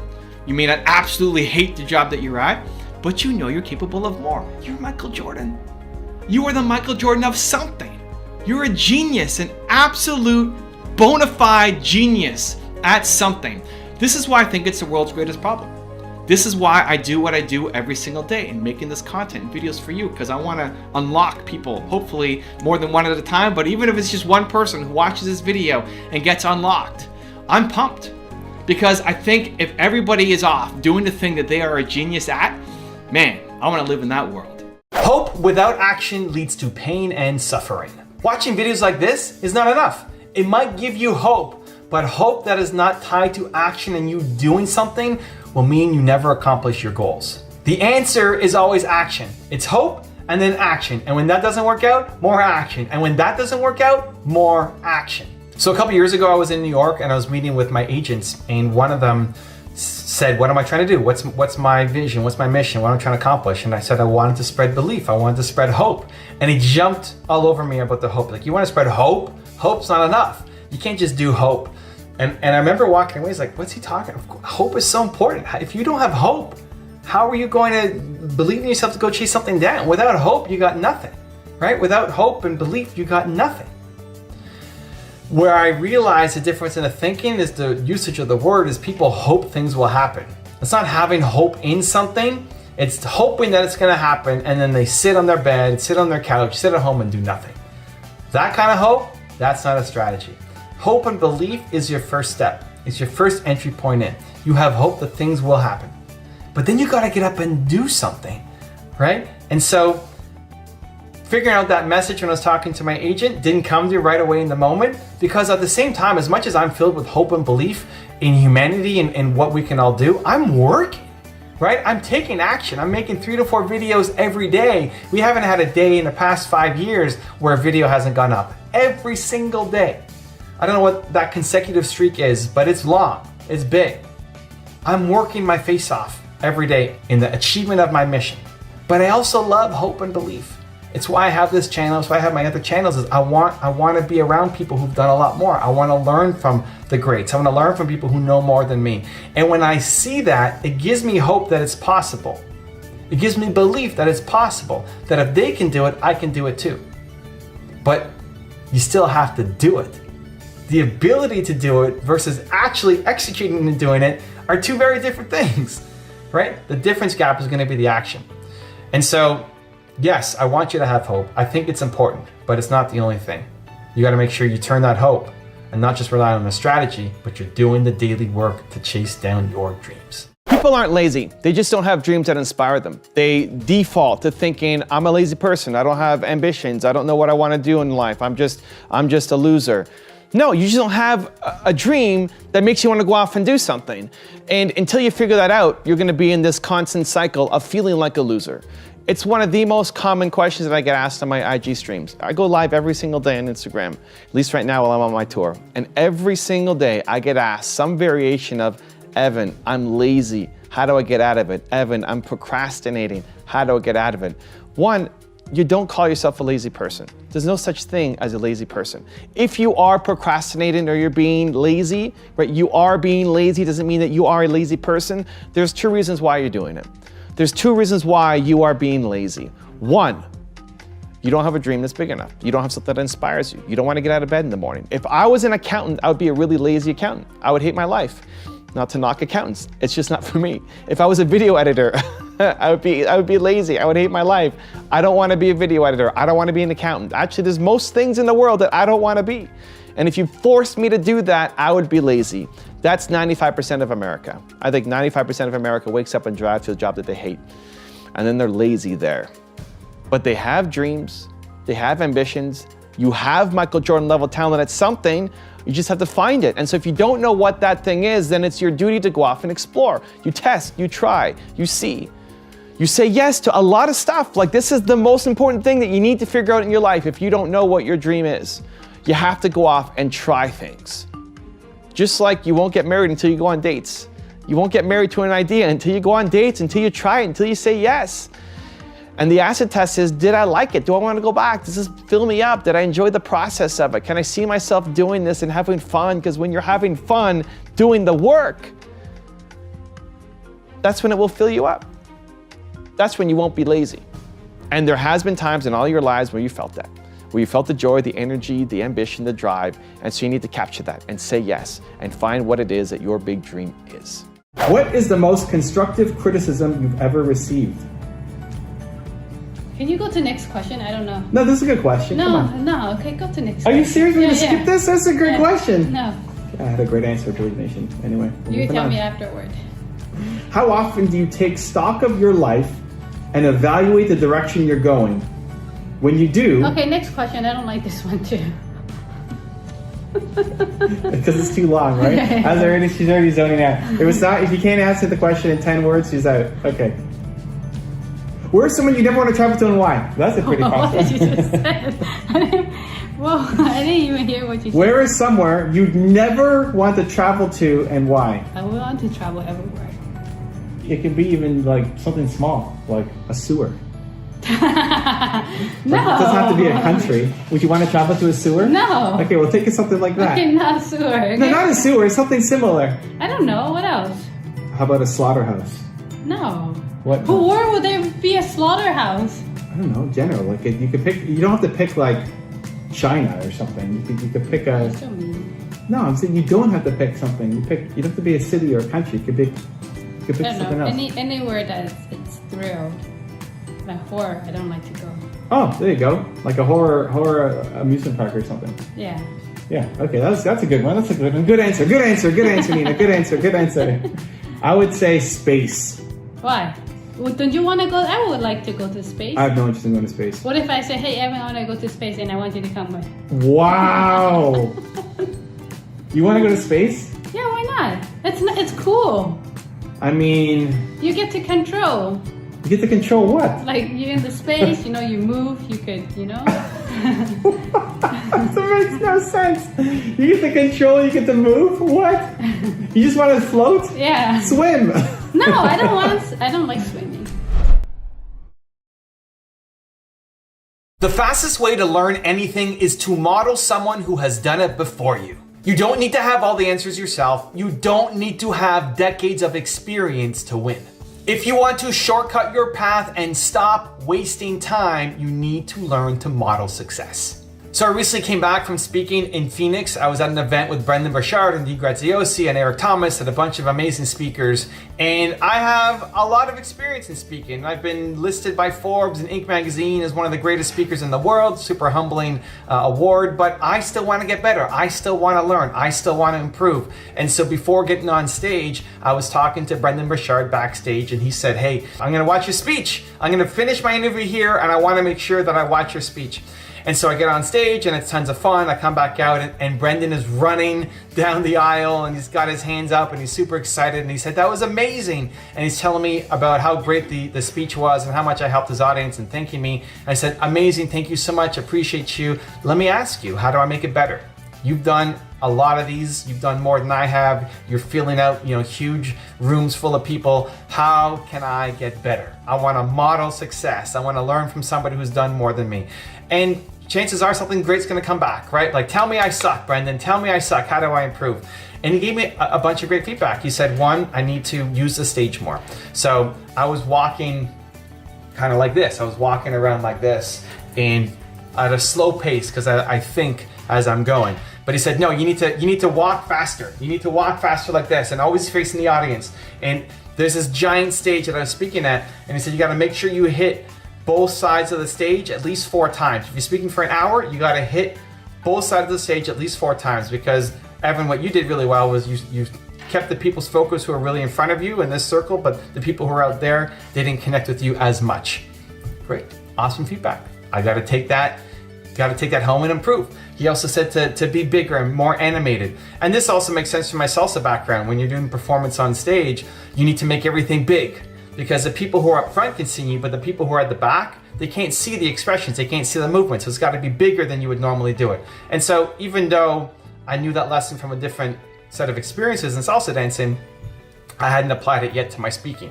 And so it was great. It was great learning experience. And if I didn't ask Brendan, hey, what can you teach me? How could I do better? The worst case scenario is he says, there's nothing, it was perfect. Great.